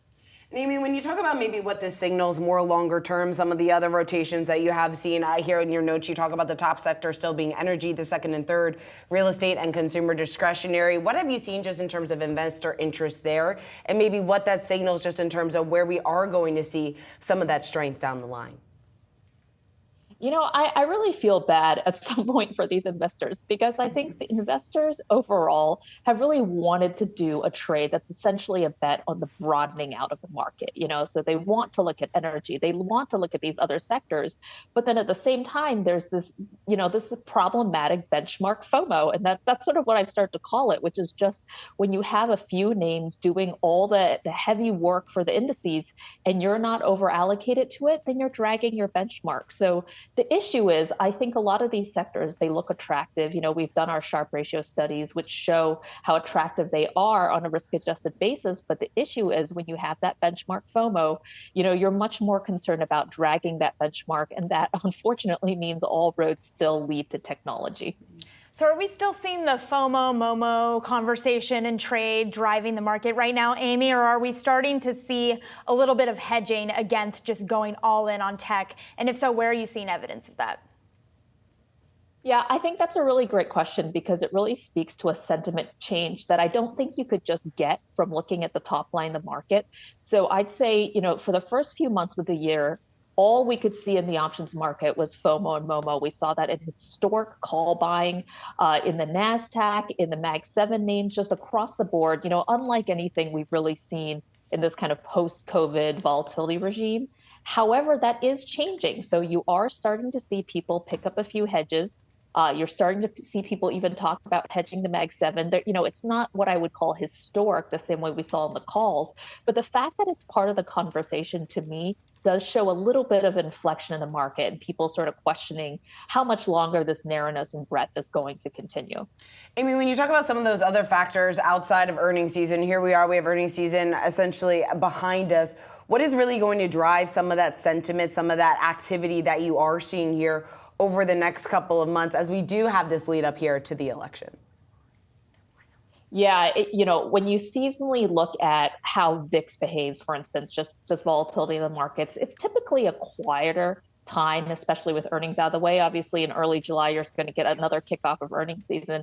But right now, I think people are focused on the U.S. election debates. I think they're of a lot of interest to investors. And then right now, kind of the political headwinds coming out of other elections, not in our own country, but out of Europe, out of, you know, the Asian countries, they sort of have this tailwind to them for the U.S. because the U.S. has sort of been a flight to safety when there is uncertainty in other markets. All right, Amy Wu Silverman, RBC Capital Markets equity derivative strategist. Thanks so much for joining us here this morning. Prime Video's ad-supported pay structure strategy, first launched back in January, is having a major impact on competitors' negotiations. Amazon driving down the price of ads across all streamers and networks. For more, we want to bring in our very own Alexandra Canal. And Ali, what is I guess some of the trends that we're seeing within the ad space because of Amazon's offering? Well, there's a few things at play here. One is the fact that we have those newer entrants in the ad-supported space. So think Netflix, Disney Plus. Remember, they only launched their ad-supported tiers less than 2 years ago. So already we're seeing this connected TV advertising landscape automatically starting to expand. And then in January, like you mentioned, we had Amazon roll out its Prime advertising on its Prime Video service as the default option. So you were automatically enrolled in those ads. And at the time, MoffettNathanson described it as, quote, a 500-pound gorilla enters the arena. And now 6 months later, we're starting to see that disruption begin to play out here. Analyst Michael Nathanson, he previously estimated that Prime Video could add over 50 billion impressions to the CTV market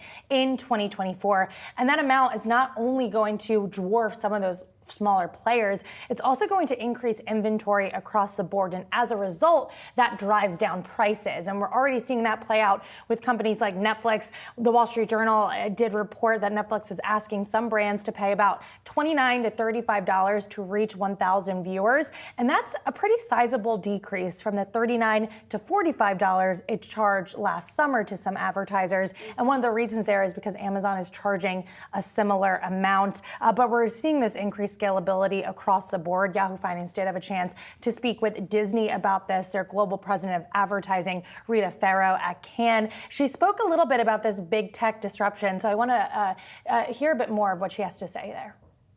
There's no question it's created an excess of supply in the marketplace that for a marketer, you have to figure out, where am I going to spend my dollars? What's the right partner to do that with? And I think that's where the combination of creativity and technology really meets to really deliver on the outcomes. Disney competes with Amazon, Google, and everybody else. And so, to me, the big share is still YouTube, right? Like you just have to look at their earnings every quarter. I think we have done an extraordinary job because we have scale and we have premium storytelling and brands that everyone recognizes. So YouTube, Amazon, a lot of those big tech names that we talk about, it's impacting some of those more traditional players there. Now, Nathanson is forecasting that total advertising streaming will grow 33% this year. That's a reacceleration from the 17% growth that we saw last year. So a lot of momentum building. But the platforms that are going to fall behind are the ones that have the most inventory, least must-have content, and worst targeting capabilities. Those are the companies that are most at risk. When you think of a tech giant like Amazon, they have a great ability to target those consumers, so that's very attractive to those advertisers. And definitely attractive when you consider all of the content opportunities with the sports ball of it all coming up as well. And just the ecosystem, right? Yeah. I mean, Amazon does a great job of keeping consumers in their ecosystem. I went to their upfronts. It was very impressive. They had a lot of star power. So, it's a big competitor in this space. Yeah, absolutely. Yeah. Well, Ali, thank you so much as always for bringing us your reporting. We really appreciate it. We're going to have all of your markets action ahead. Stay tuned for more. You're watching Catalysts.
Shares of Qualcomm are trending ticker today, rising. It's currently the #1 trending ticker on Yahoo Finance. You got shares up just around 3%. The jump coming after a renowned tech analyst saying that Qualcomm is expected to be the exclusive chip provider for Samsung's upcoming Galaxy S25 phone. Now, the analyst also saying that Qualcomm will likely raise prices on the Snapdragon 8 Generation 4 chips by 25 to 30%. So we have that call. That's adding some excitement here to Qualcomm shares. But also when you take a step back and think about the broader chip space, we were talking to an analyst here last hour from Wedbush, and he was just talking about some of that momentum within the space right now, the opportunity, the growth opportunity for so many of these larger names. And then you also have Rosenblatt, the analyst there, who covers Nvidia, outlining a very bullish narrative here for Nvidia. He's saying that he sees more than 50% upside here for the stock. He's now Wall Street's new biggest bull when it comes to Nvidia. So I think all of this is adding to some excitement surrounding these chip names today. Yeah, and Wei Li was speaking about this in the first moments of our show earlier today, this idea that a rising tide lifts all ships when it comes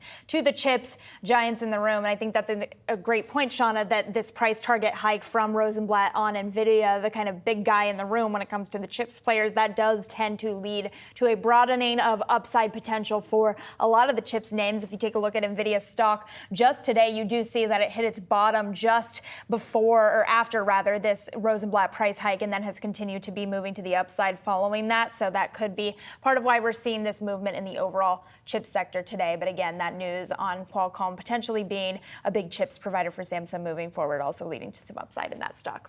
Well, coming up, we've got Wealth, dedicated to all of your personal finance needs. Our very own Brad Smith is going to have you right here for the next hour, so stay tuned for more.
Welcome to Wealth, everyone. I'm Brad Smith, and this is Yahoo Finance's guide to building your financial footprint.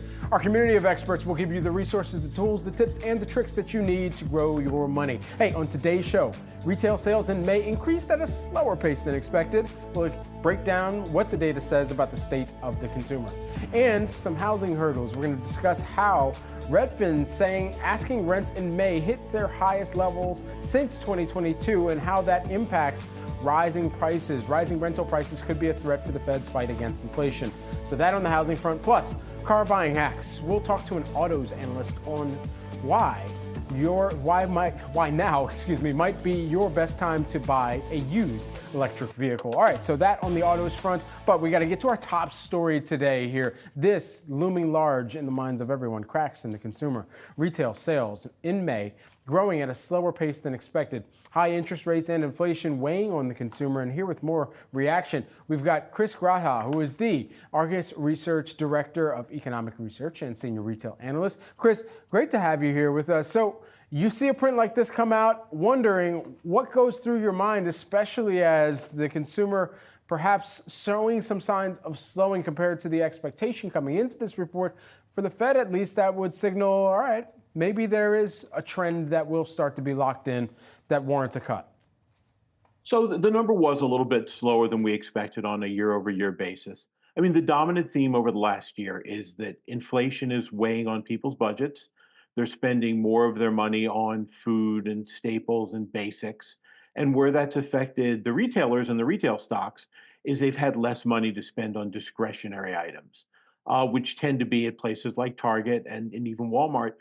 That's where some of the higher margin comes from. So that's weighed on earnings a little bit. And when I look at today's retail sales report, I mean, I don't see much of a deviation from that. So the total number was plus 2.3 year over year.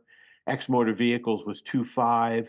But then when you look at some of the bigger ticket discretionary things, you do see, as you alluded to, the fact that, inflation, interest rates are a little bit high, credit card rates are high, so that, furniture and home furnishing stores were down 6.8. Building materials and garden supplies, I mean, we like Home Depot and Lowe's on the long run, but they were down 4.3 year over year. A little pressure in sporting goods, but then general merchandise stores were plus 2.7. And one of the trends you're also seeing is that everyone wants to save money. The biggest cohort of market share gains at Walmart has been people who make over $100,000 a year. So, even people who are, make a pretty nice income are looking for ways to stretch their paycheck. Does that signal to you a resilient or a battle-weary or battle-tested consumer, as we've heard the Conference Board Chief Economist Dana Peterson tell us in the past? I mean, I think they're hanging in, and I think there are a couple nuances to consider. Number one is that people tend to take care of their partners, their kids, even their pets before they take care of themselves. The other thing is that, they've often employed consumers generally respond, to the people they care about and to major appointments. The spring's kind of quiet, and I think what we'll see, maybe surprisingly for a lot of people, is that once we get through July 4th weekend, the big seasonal department will clear out at Walmart and Target, and they'll start moving back to school things in. One of the things we've seen is that when Walmart has rolled back prices, they rolled back prices on an Easter basket, and consumers responded. I think back to school will be the big test. It's an appointment. It's an area where spending on your kids' education is about the best reason to open your pocketbook. And I think both Walmart and Target will be lowering prices, which should hopefully be eye-opening to a lot of consumers. So, right now with unemployment still low, around 4%, I'm, remain pretty optimistic that the consumer will come around.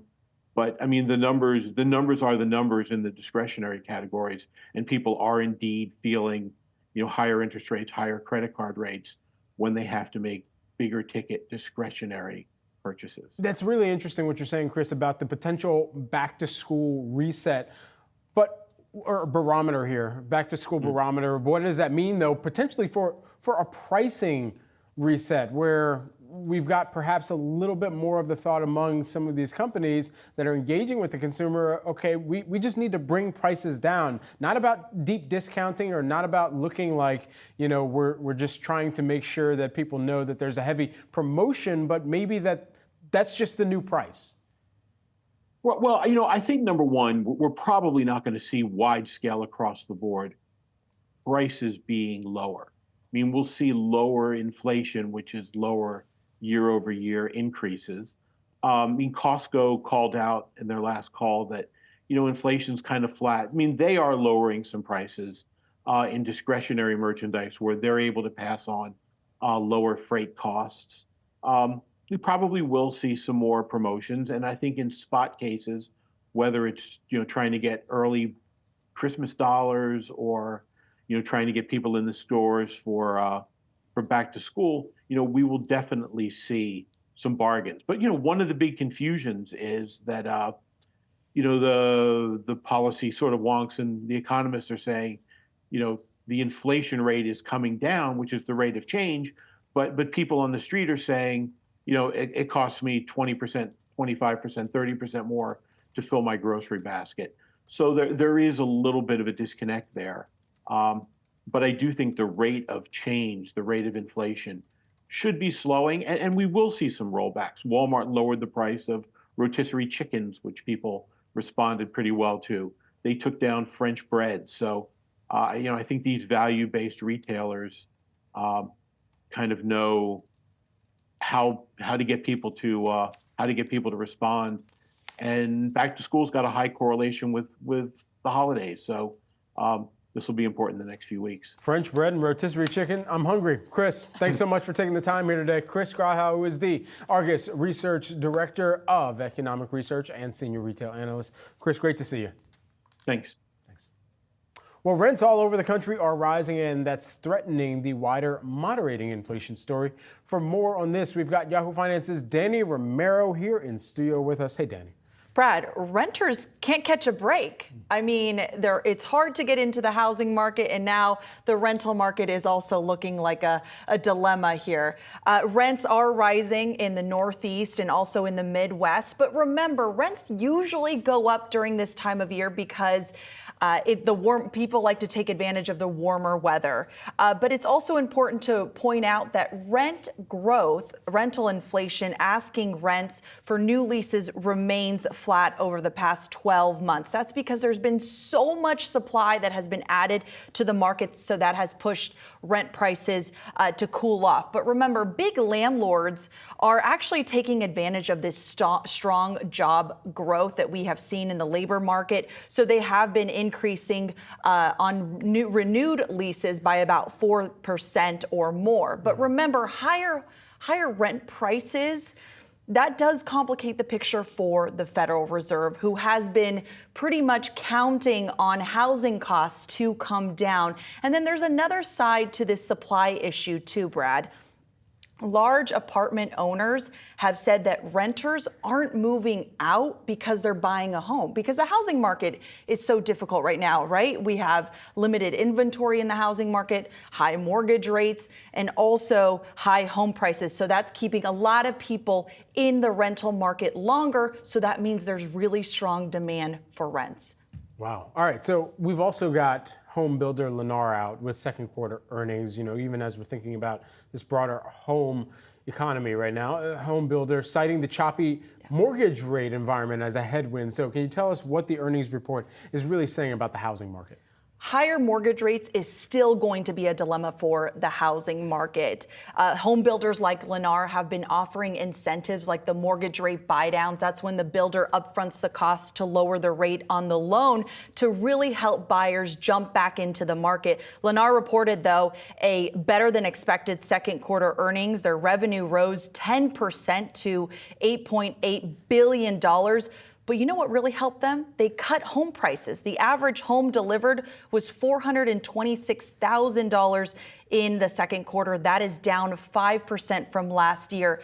But again, the overall theme here is that the same factors, the high mortgage rates, the low inventory, really is going to be kind of a difficult macro picture for these home builders looking ahead, because mortgage rates haven't come down and there still is this demand out there. Danny Romero, thanks for tracking all things housing, bringing this to our attention and breaking it down.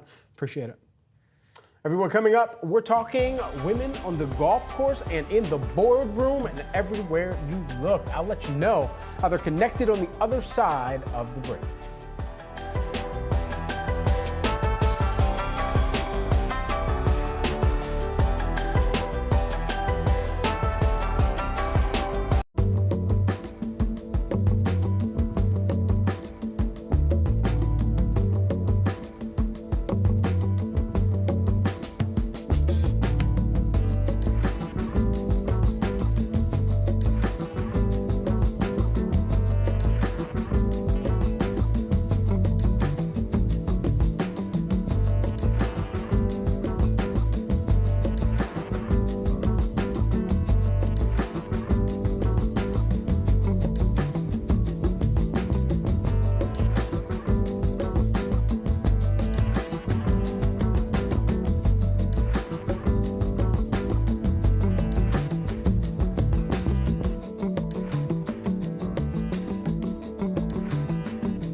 Women advancing in the C-suite and in golf. The KPMG Women's PGA Golf Tournament is this week, and it actually coincides with KPMG's Women Leadership Summit, an initiative focused on advancing more women to the C-suite. Joining me now to share what we can expect from both of these events, we've got Paul Knopp, who's the KPMG US Chair and CEO. Paul, great to see you and grab some time with you as always here. I mean, two major events in more ways than one here. So as we're thinking about this, first, let's start on the business side, because that is a massive move forward that we've seen the business community and especially publicly traded companies try to make in making sure that they have a more diverse both board of directors as well as C-suite.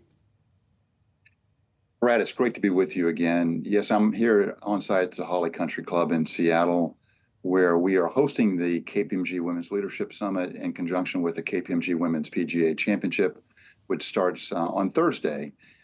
So the KPMG Women's Leadership Summit was part of the original vision 10 years ago when we started sponsoring the KPMG Women's PGA Championship. And the idea was not only to elevate women in the game of golf, but also to elevate women in business, to elevate more women to the C-suite. We're really proud to say, since we started that sponsorship and hosting this summit 10 years ago, 20 other LPGA events now have affiliated women's leadership conferences.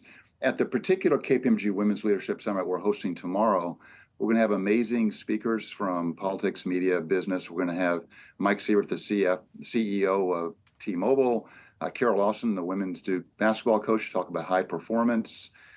And we're also going to have Gina Davis, our keynote speaker.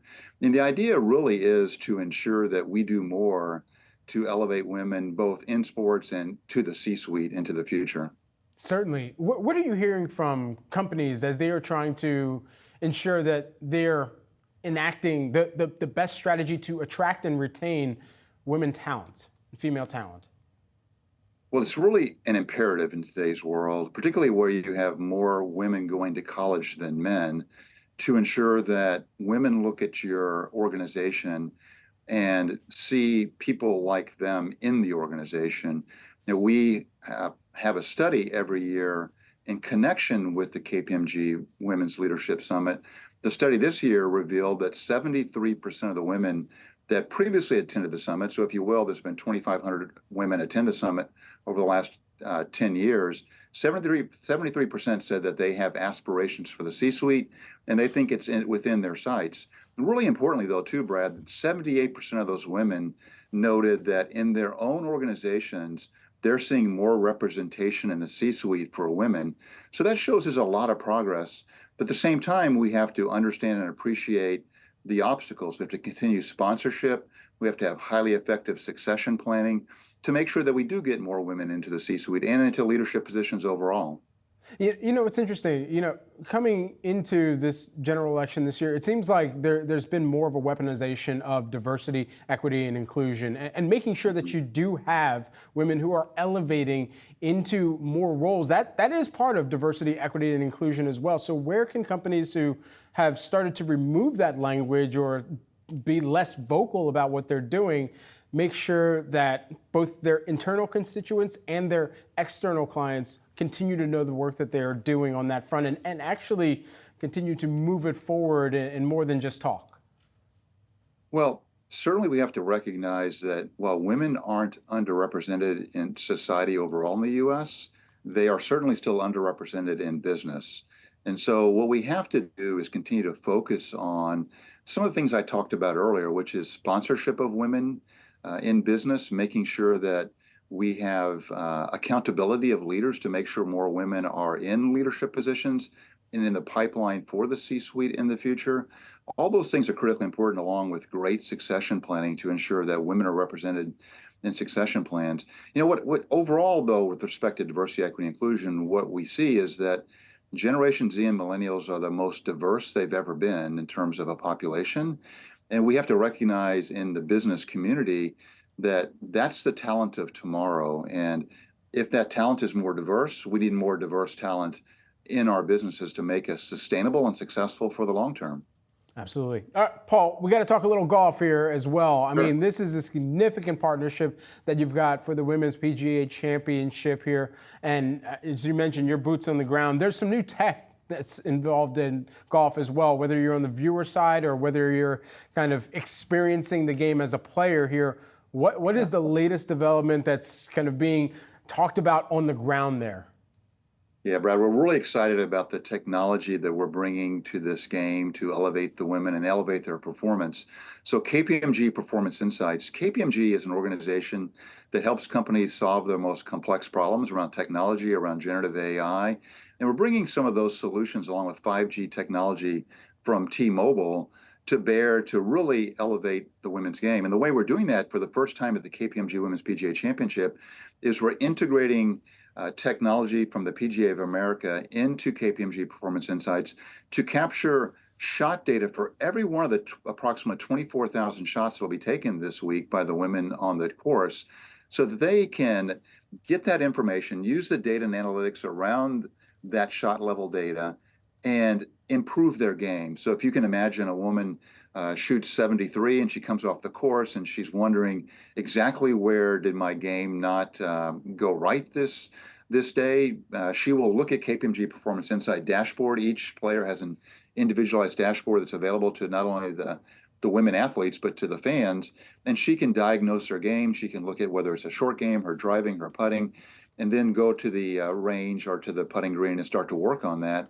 This is something that the men and the PGA Tour have, and it's something now that's being brought to the women's game, and it's going to provide much more rich, robust information and data for women to improve their performance. At the same time, in partnership with the PGA of America and with T-Mobile, the fan experience is going to improve dramatically too, because we're going to have KPMG Champcast, which is going to allow fans to follow their favorite players, see shot tracing, green level information. If you will, the whole course has been digitally duplicated by this technology. There's a digital twin of the course, and that's going to allow fans and the media and the booth analysts to really understand the game better, to understand the progress of the tournament. Hey, Paul, you mentioned a player being upset if they shot a 73 and trying to figure out where it went wrong. If I shoot a 73, I'm saying, man, it went really right today. We're throwing a party. I mean, just, that just kind of takes you into the mindset, almost like Bill Murray, that every Olympic event should have one average person competing just for reference. Anyway, Paul, thanks so much for taking the time here on the day. Appreciate it. Yeah, thank you for having me, Brad. Take care now. Absolutely. Paul Knopp, KPMG CEO, joining us here today. All right, everyone. Well, we've got to talk about Apple as well and some other technology. Apple is scrapping its buy now, pay later service here. The loan program dubbed Apple Pay Later launched just last year. And to break down what's next, Yahoo Finance's very own Madison Myles is here with us. Hey, Maddie. Hey, Brad. So I personally had not used this service, but a lot of people had. That's because Apple's buy now, pay later option allowed users, it was launched in October 2023, to have their payments be in 4 installments over the course of 6 weeks, up to $1,000. So that's a great option, particularly for those who don't necessarily have a credit card or credit on hand to be able to receive access to a broader form of credit. Now, Apple will be rolling back this program, and instead they're going to be moving forward with their partnership with the likes of Affirm and also Citi. It's kind of no surprise that we're seeing them roll this back, given that they're partnering with Affirm, which is one of the big competitors that Apple Pay Later was dealing with when it came to their initial announcement of buy now, pay later. Now, what does this mean for consumers in the broader buy now, pay later story, right? Well, I took a look at some data from Bank of America about buy now, pay later, and it shows us that it is starting to slow year over year. But the households that are using it the most, guess which age group is using buy now, pay later the most? Millennials, not Gen Zers. I was shocked. This is just Bank of America's data, so don't, get too mad at me if this is just one potential opinion here, but I was really shocked to hear that. Nearly half of households, though, that use the payment method in March of 2024 are earning less than $50,000 a year. Those houses that do have heavy buy now, pay later use appear to have higher levels of credit and debit card spending relative to the overall payment cycle compared to pre-COVID levels. So interesting to see this kind of uptick in buy now, pay later users. Maybe a company like Apple saying taking on the capital risk of that is just not a value proposition that makes sense for them. Instead, we're going to let Affirm, we're going to let Klarna, all these other players in the space take on that capital risk. Interesting. Okay, BNPL with the update there. Madison Myles, thanks so much. Thanks, Brad. We've got much more on wealth after the break. You're watching Yahoo Finance.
Vroom, vroom here. Let's talk about some autos. Inflation for used cars and trucks moderating.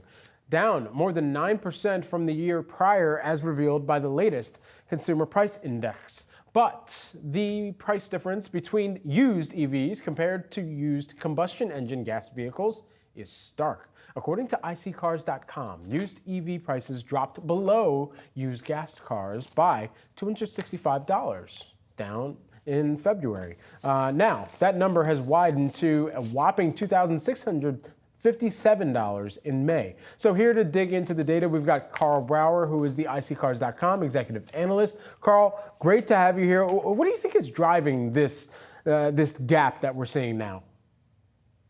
We had a lot of new EVs sold in the past few years. As we know, they've really cranked up the production on these vehicles, and a lot of incentives have pushed them out there. And I think the appetite for electric vehicles is much stronger for new car buyers, clearly. And the used buyers, they're always more value focused, they're always more price sensitive, and they are not willing to pay a premium. In fact, it now looks like they consider it somewhat of a demerit to have an electric powertrain, and you have to charge less for the equivalent EV than gas car before you're going to get them to buy. I mean, it's interesting, especially considering the number of credits that were being thrown out there for new and used EV purchases. How does that factor into the consumer mindset going to the signing table or going to make a purchase? I think when you see a lot of incentives, which, the Inflation Reduction Act kind of, I think, did a good job of making them make more sense and getting more middle-class people in there. We sold a lot of expensive cars to a lot of wealthy people originally with these programs. That got a lot more people to consider a new EV. And I think, again, that helped get them into the hands of people who are buying new. But with all the new automakers jumping in, the non-Teslas, all these traditional automakers jumping in, we're starting to flood the new car market, and that's going to start flooding the used car market, and they're just not appealing to used car buyers at the same level. Well, also the inventory that's flooding into the used car market is from some of the rental services out there as well that had made large purchase orders for electric vehicles and then decided, okay, we need to actually slash the kind of amount or the proportion or percentage rather of those vehicles that we have in our fleet. And so that just puts even more inventory back into the used market there. So how has that also kind of been a weight on the matter of consumers who are looking at used vehicles and trying to make that decision between a standard combustion engine and an electric vehicle? It's 100%, Brad. And not only are you throwing more vehicles into the supply of used EVs when you have Hertz and other rental car companies, pulling back dramatically on their numbers, but I think there's a psychological element here too, right? If you're a consumer and you're seeing headlines that says Hertz is largely ditching to a large extent a lot of their EV fleet, what's that make you think? What's going on? Why would Hertz want to get away from EVs like this? And I think that only compounds, again, consumer apprehension, especially price-sensitive used shoppers for jumping into the EV market. From what we've seen in the past, if there is a vehicle that we see, make its way into, or a type of vehicle that we see make its way into the used car atmosphere or sphere just in droves, like we're seeing in this case and like we've been discussing, what type of consumer sentiment impact does that typically have? And is it long lasting? Is it something that a company can recover from? I think we're going to be on kind of an extended period of rebalancing supply and demand. I think we've hit a threshold. We did a study last year and it showed that at 7% market share in a given location, it's harder to get the EV market share to grow, the new car EV market share. And now we've hit 7% nationally, and we're starting to see these cars stack up at dealer lots. So we need a catalyst that changes what basically you're saying, the opinion of these EVs, whether it's price, whether it's range, whether it's charge time, to get to a wider audience, new and used. There's going to have to be a dramatic shift that pushes these past kind of the 7% demographic. It seems like wealthier multi-car families that have a house and can charge at home. We got to get past that group. Carl, it's interesting. We were also looking at some data going back to last week about where all the places inflation still is and isn't. And even as we think about auto insurance, there's also just monthly car payments for new vehicles that we've been keeping tabs on. Moody's Analytics estimates that the monthly payment for a new vehicle in May is around $750. Our viewers are seeing it there on screen. Back in May of 2019, $530. So we ran the math. The average transaction price for each payment are somewhat similar when you're accounting for inflation. But that is a 40% increase from pre-pandemic levels here. So, I mean, what gives here? What's kind of driving this and the price discrepancy that we're seeing, or the disparity at least, between 2019 and now? I think automakers realized that when they had a lower supply, they could sell fewer cars at a higher profit level.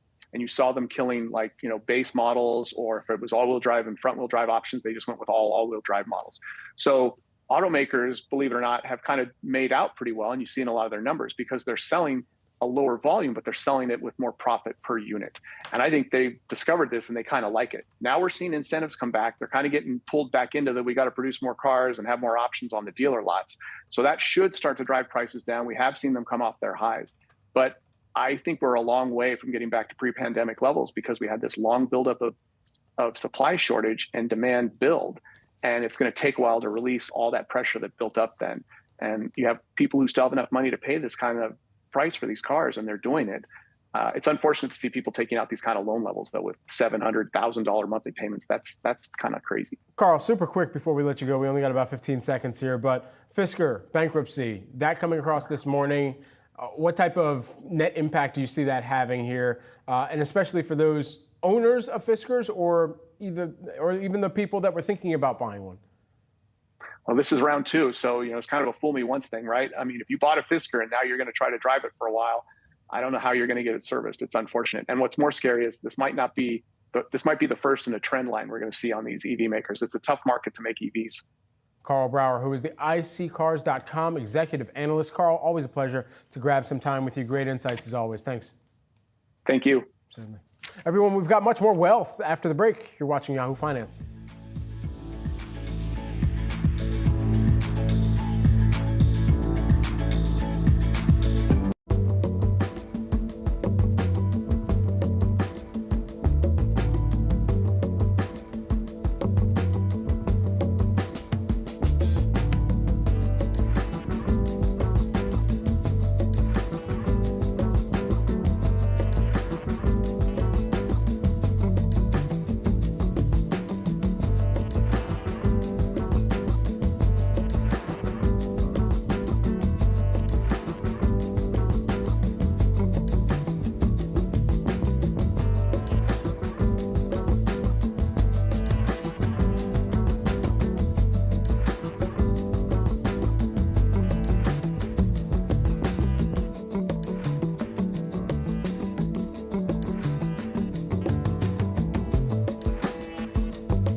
Generation Z's purchasing power is changing the retail landscape. The generation born between 1997 and 2012 makes up 25% of our world's population, and their spending power is projected to grow to $12 trillion globally by 2030.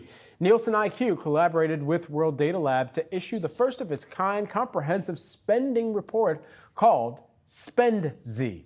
Joining me now for an exclusive interview and to weigh in on the report is Marta Bowles, who is the Nielsen IQ Chief Communications Officer and Head of Marketing of North America. Marta, great to have you on here with us. All right, you got to break down some of this data that you were able to compile as part of this report, this Spend Z, as it's so aptly titled here.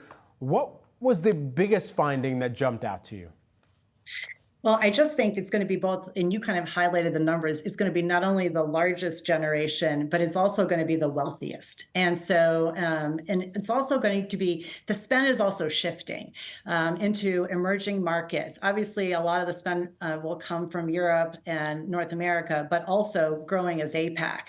And when you see the population growth in Sub-Saharan Africa, Middle East, North Africa, and LATAM, all these regions are going to be very much accelerating and spending. And what's happening now is that when you look at, and I think the most prolific or most significant thing that we noticed is, as we did our research, was that Gen Z is ahead of other generations for where they were. So for example, a 25-year-old is spending exponentially more than what a Gen Xer was spending. And so that only is going to increase over time. As you said, it's projected to be a 12 trillion spending. Gen Z will contribute 12 trillion to spending by 2030. Look, I can't wait for it. If there's anything I've learned about Gen Z, it's, especially as a millennial, it's not to come for Gen Z. I don't want the smoke. I just want to encourage them even more. But at the end of the day, they got range here. And it seems like, as our newsroom was talking about it, even before the show and before this segment, it's all about the vibes. I mean, they love facial skincare, fruit snacks. I mean, who doesn't? But where's the retail environment dramatically going to shift as a result of what the must-have products are?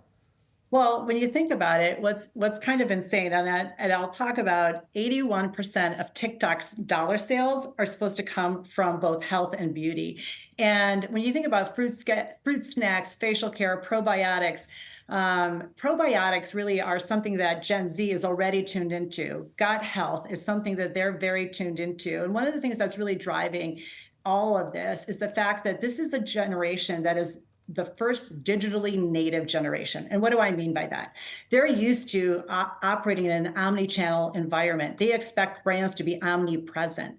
And so for them, they're always looking for information. They may start researching something on social or online, but they go into stores to complete their purchases. So when you think about probiotics and fruit snacks and alcohol, they're obviously those that are legally able to drink, of course, they're very involved. And one of the things that this omni-channel behavior is driving is this look for information. They are probably seeking for more information wherever they are. And that's why values play such a strong value, and purpose plays such a strong value for this generation. How do you think this also will impact their discretionary spending once they get into peak earnings years? Well, it will only increase because they will have a lot of spending power. They're already spending more than other generations did. And so, and obviously, as we talk about things like healthcare and wellness and beauty, one of the stats that was interesting is 50% of Gen Z have used a fitness or an exercise app. So they're therefore spending more and more. And it's interesting now that I see what's on the screen about private label products. 67% of Gen Z feels that private label products are just as good as national brands. So they're driving those purchase patterns. They're going to be influencing. And what they're looking for is, again, quality and values. And the other piece that really drives one of the aspects of what really drives when you were showing the fruit snacks and probiotics are the importance of attributes. Really understanding things like clean, environmentally friendly. And so they're very driven and motivated by those different attributes, gluten-free, that really drive performance and increase incrementality and unlock growth for brands and for retailers. And that's one of the areas where private label has grown, because they've used some of those attributes to tap into unmet consumer needs. Marta Bowles, who is the Nielsen IQ Chief Communications Officer and Head of Marketing for North America. Thanks so much for taking the time here with us today. Thanks for having me. Certainly. Worried about the financial burden surrounding parental care? Hey, we've got some important tips for you coming up next. Stick around.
As the baby boomer generation begins to age, well, I mean, we're all aging, come on now. Americans are getting more and more concerned, though, about the price of parental care.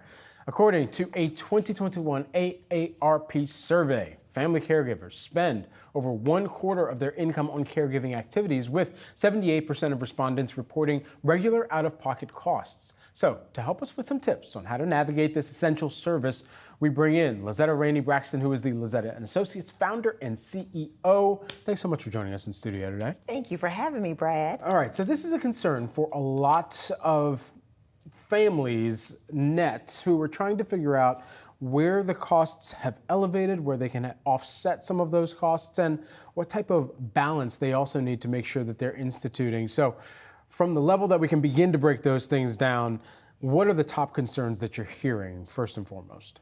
I would say the top 3 concerns would be just in-home care, as well as having assistance with not only the physical care, but also home maintenance care as well too.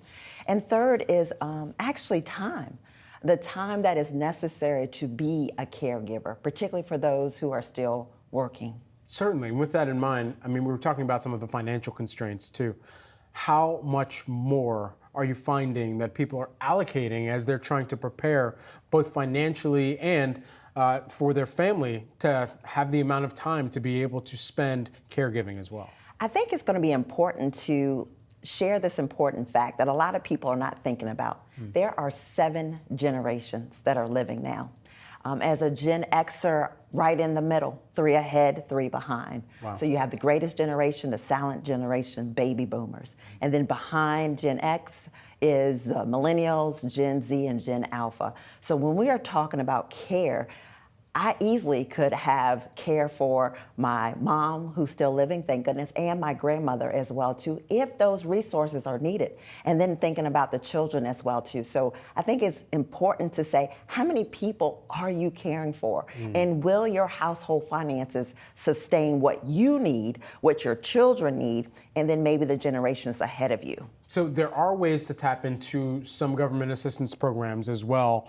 are there programs that can help at least with taking care of some of those generations in that broader kind of landscape of what needs to be considered financially, all the way from the grandparent that you might be taking care of down to the child that you're also making sure has the necessary assistance too?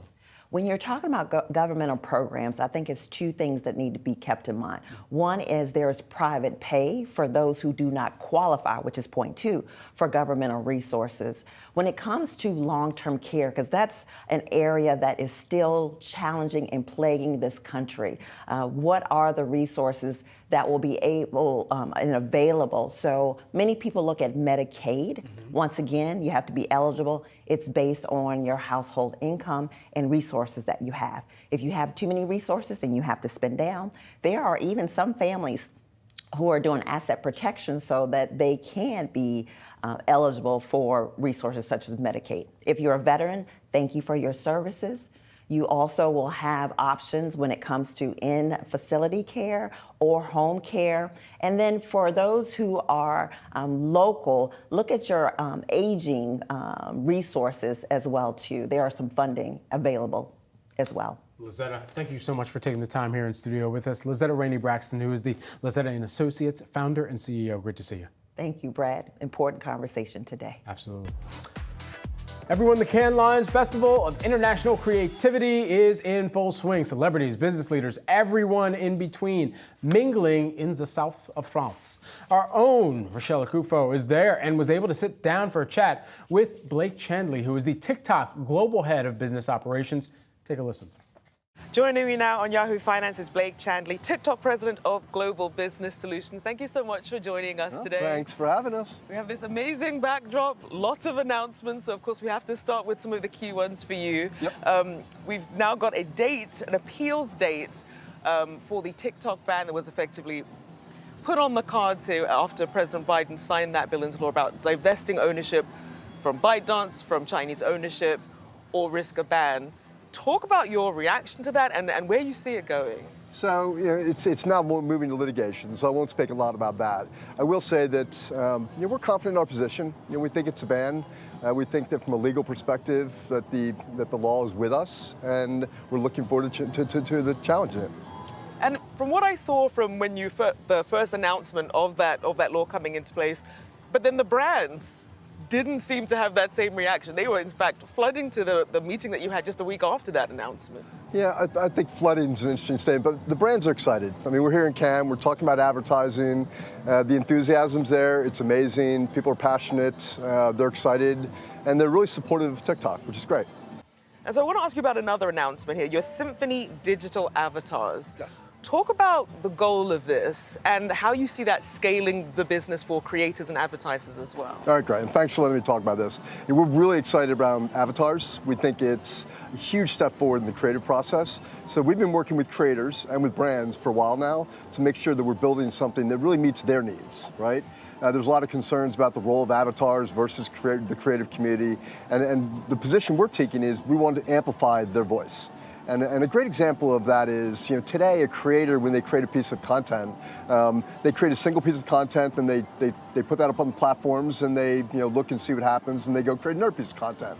What we've designed avatars to do is to allow them to create a piece of content and then scale that globally. So we can scale it to 30 languages today.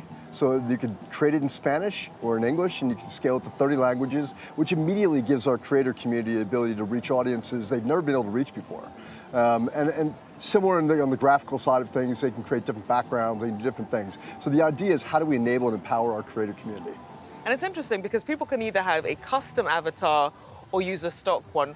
What's the reaction been from people sort of seeing themselves, speaking in other languages in avatar? I can imagine that's disconcerting, but I mean, it's also really fascinating. They love it. They love it. The reception has been really, really positive from brands, from creators. Users are showing a lot of interest and enthusiasm behind it, so we're really excited about it.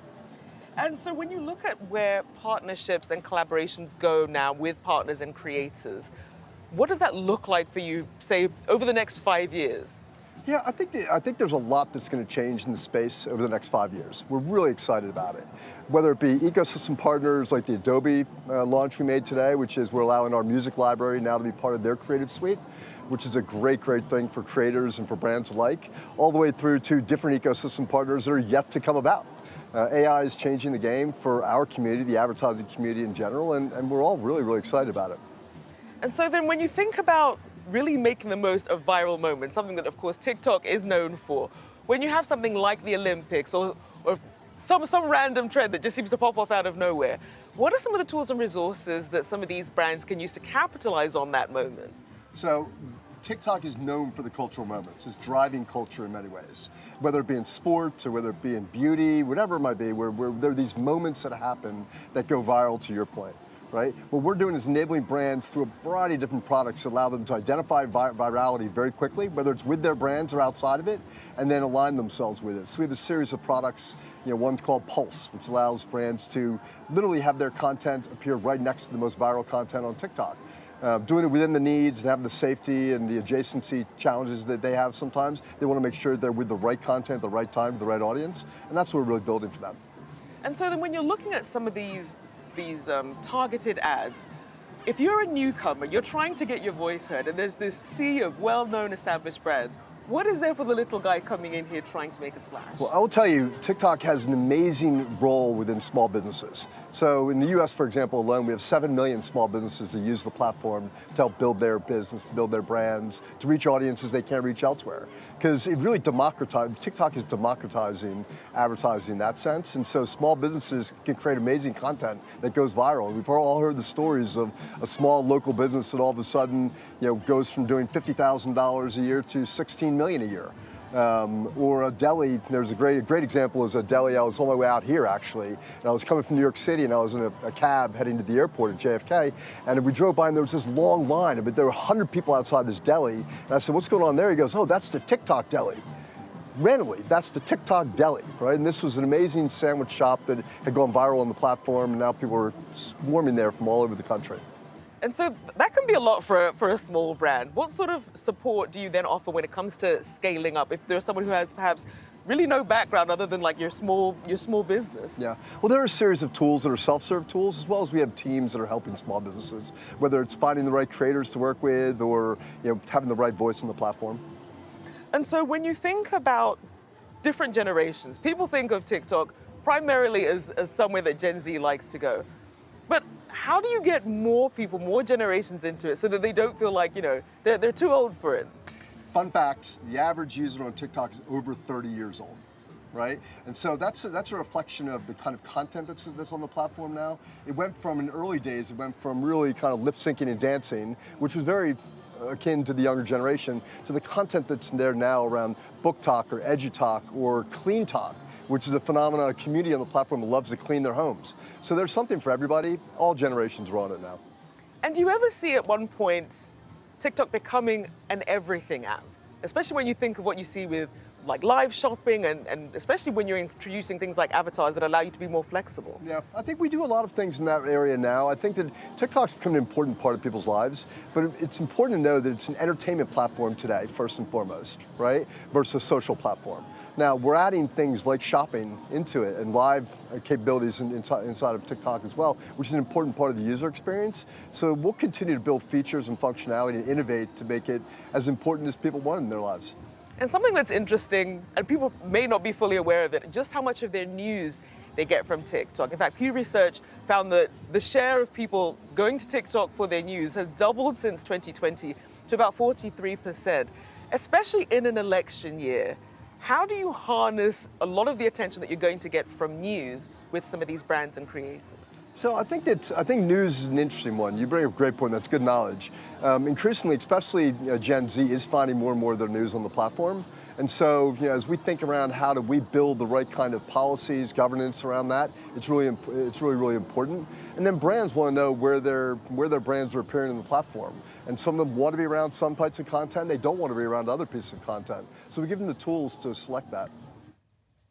And our thanks to Rochelle. Much more to come from Con over the course of this week. But that's it for Wealth today.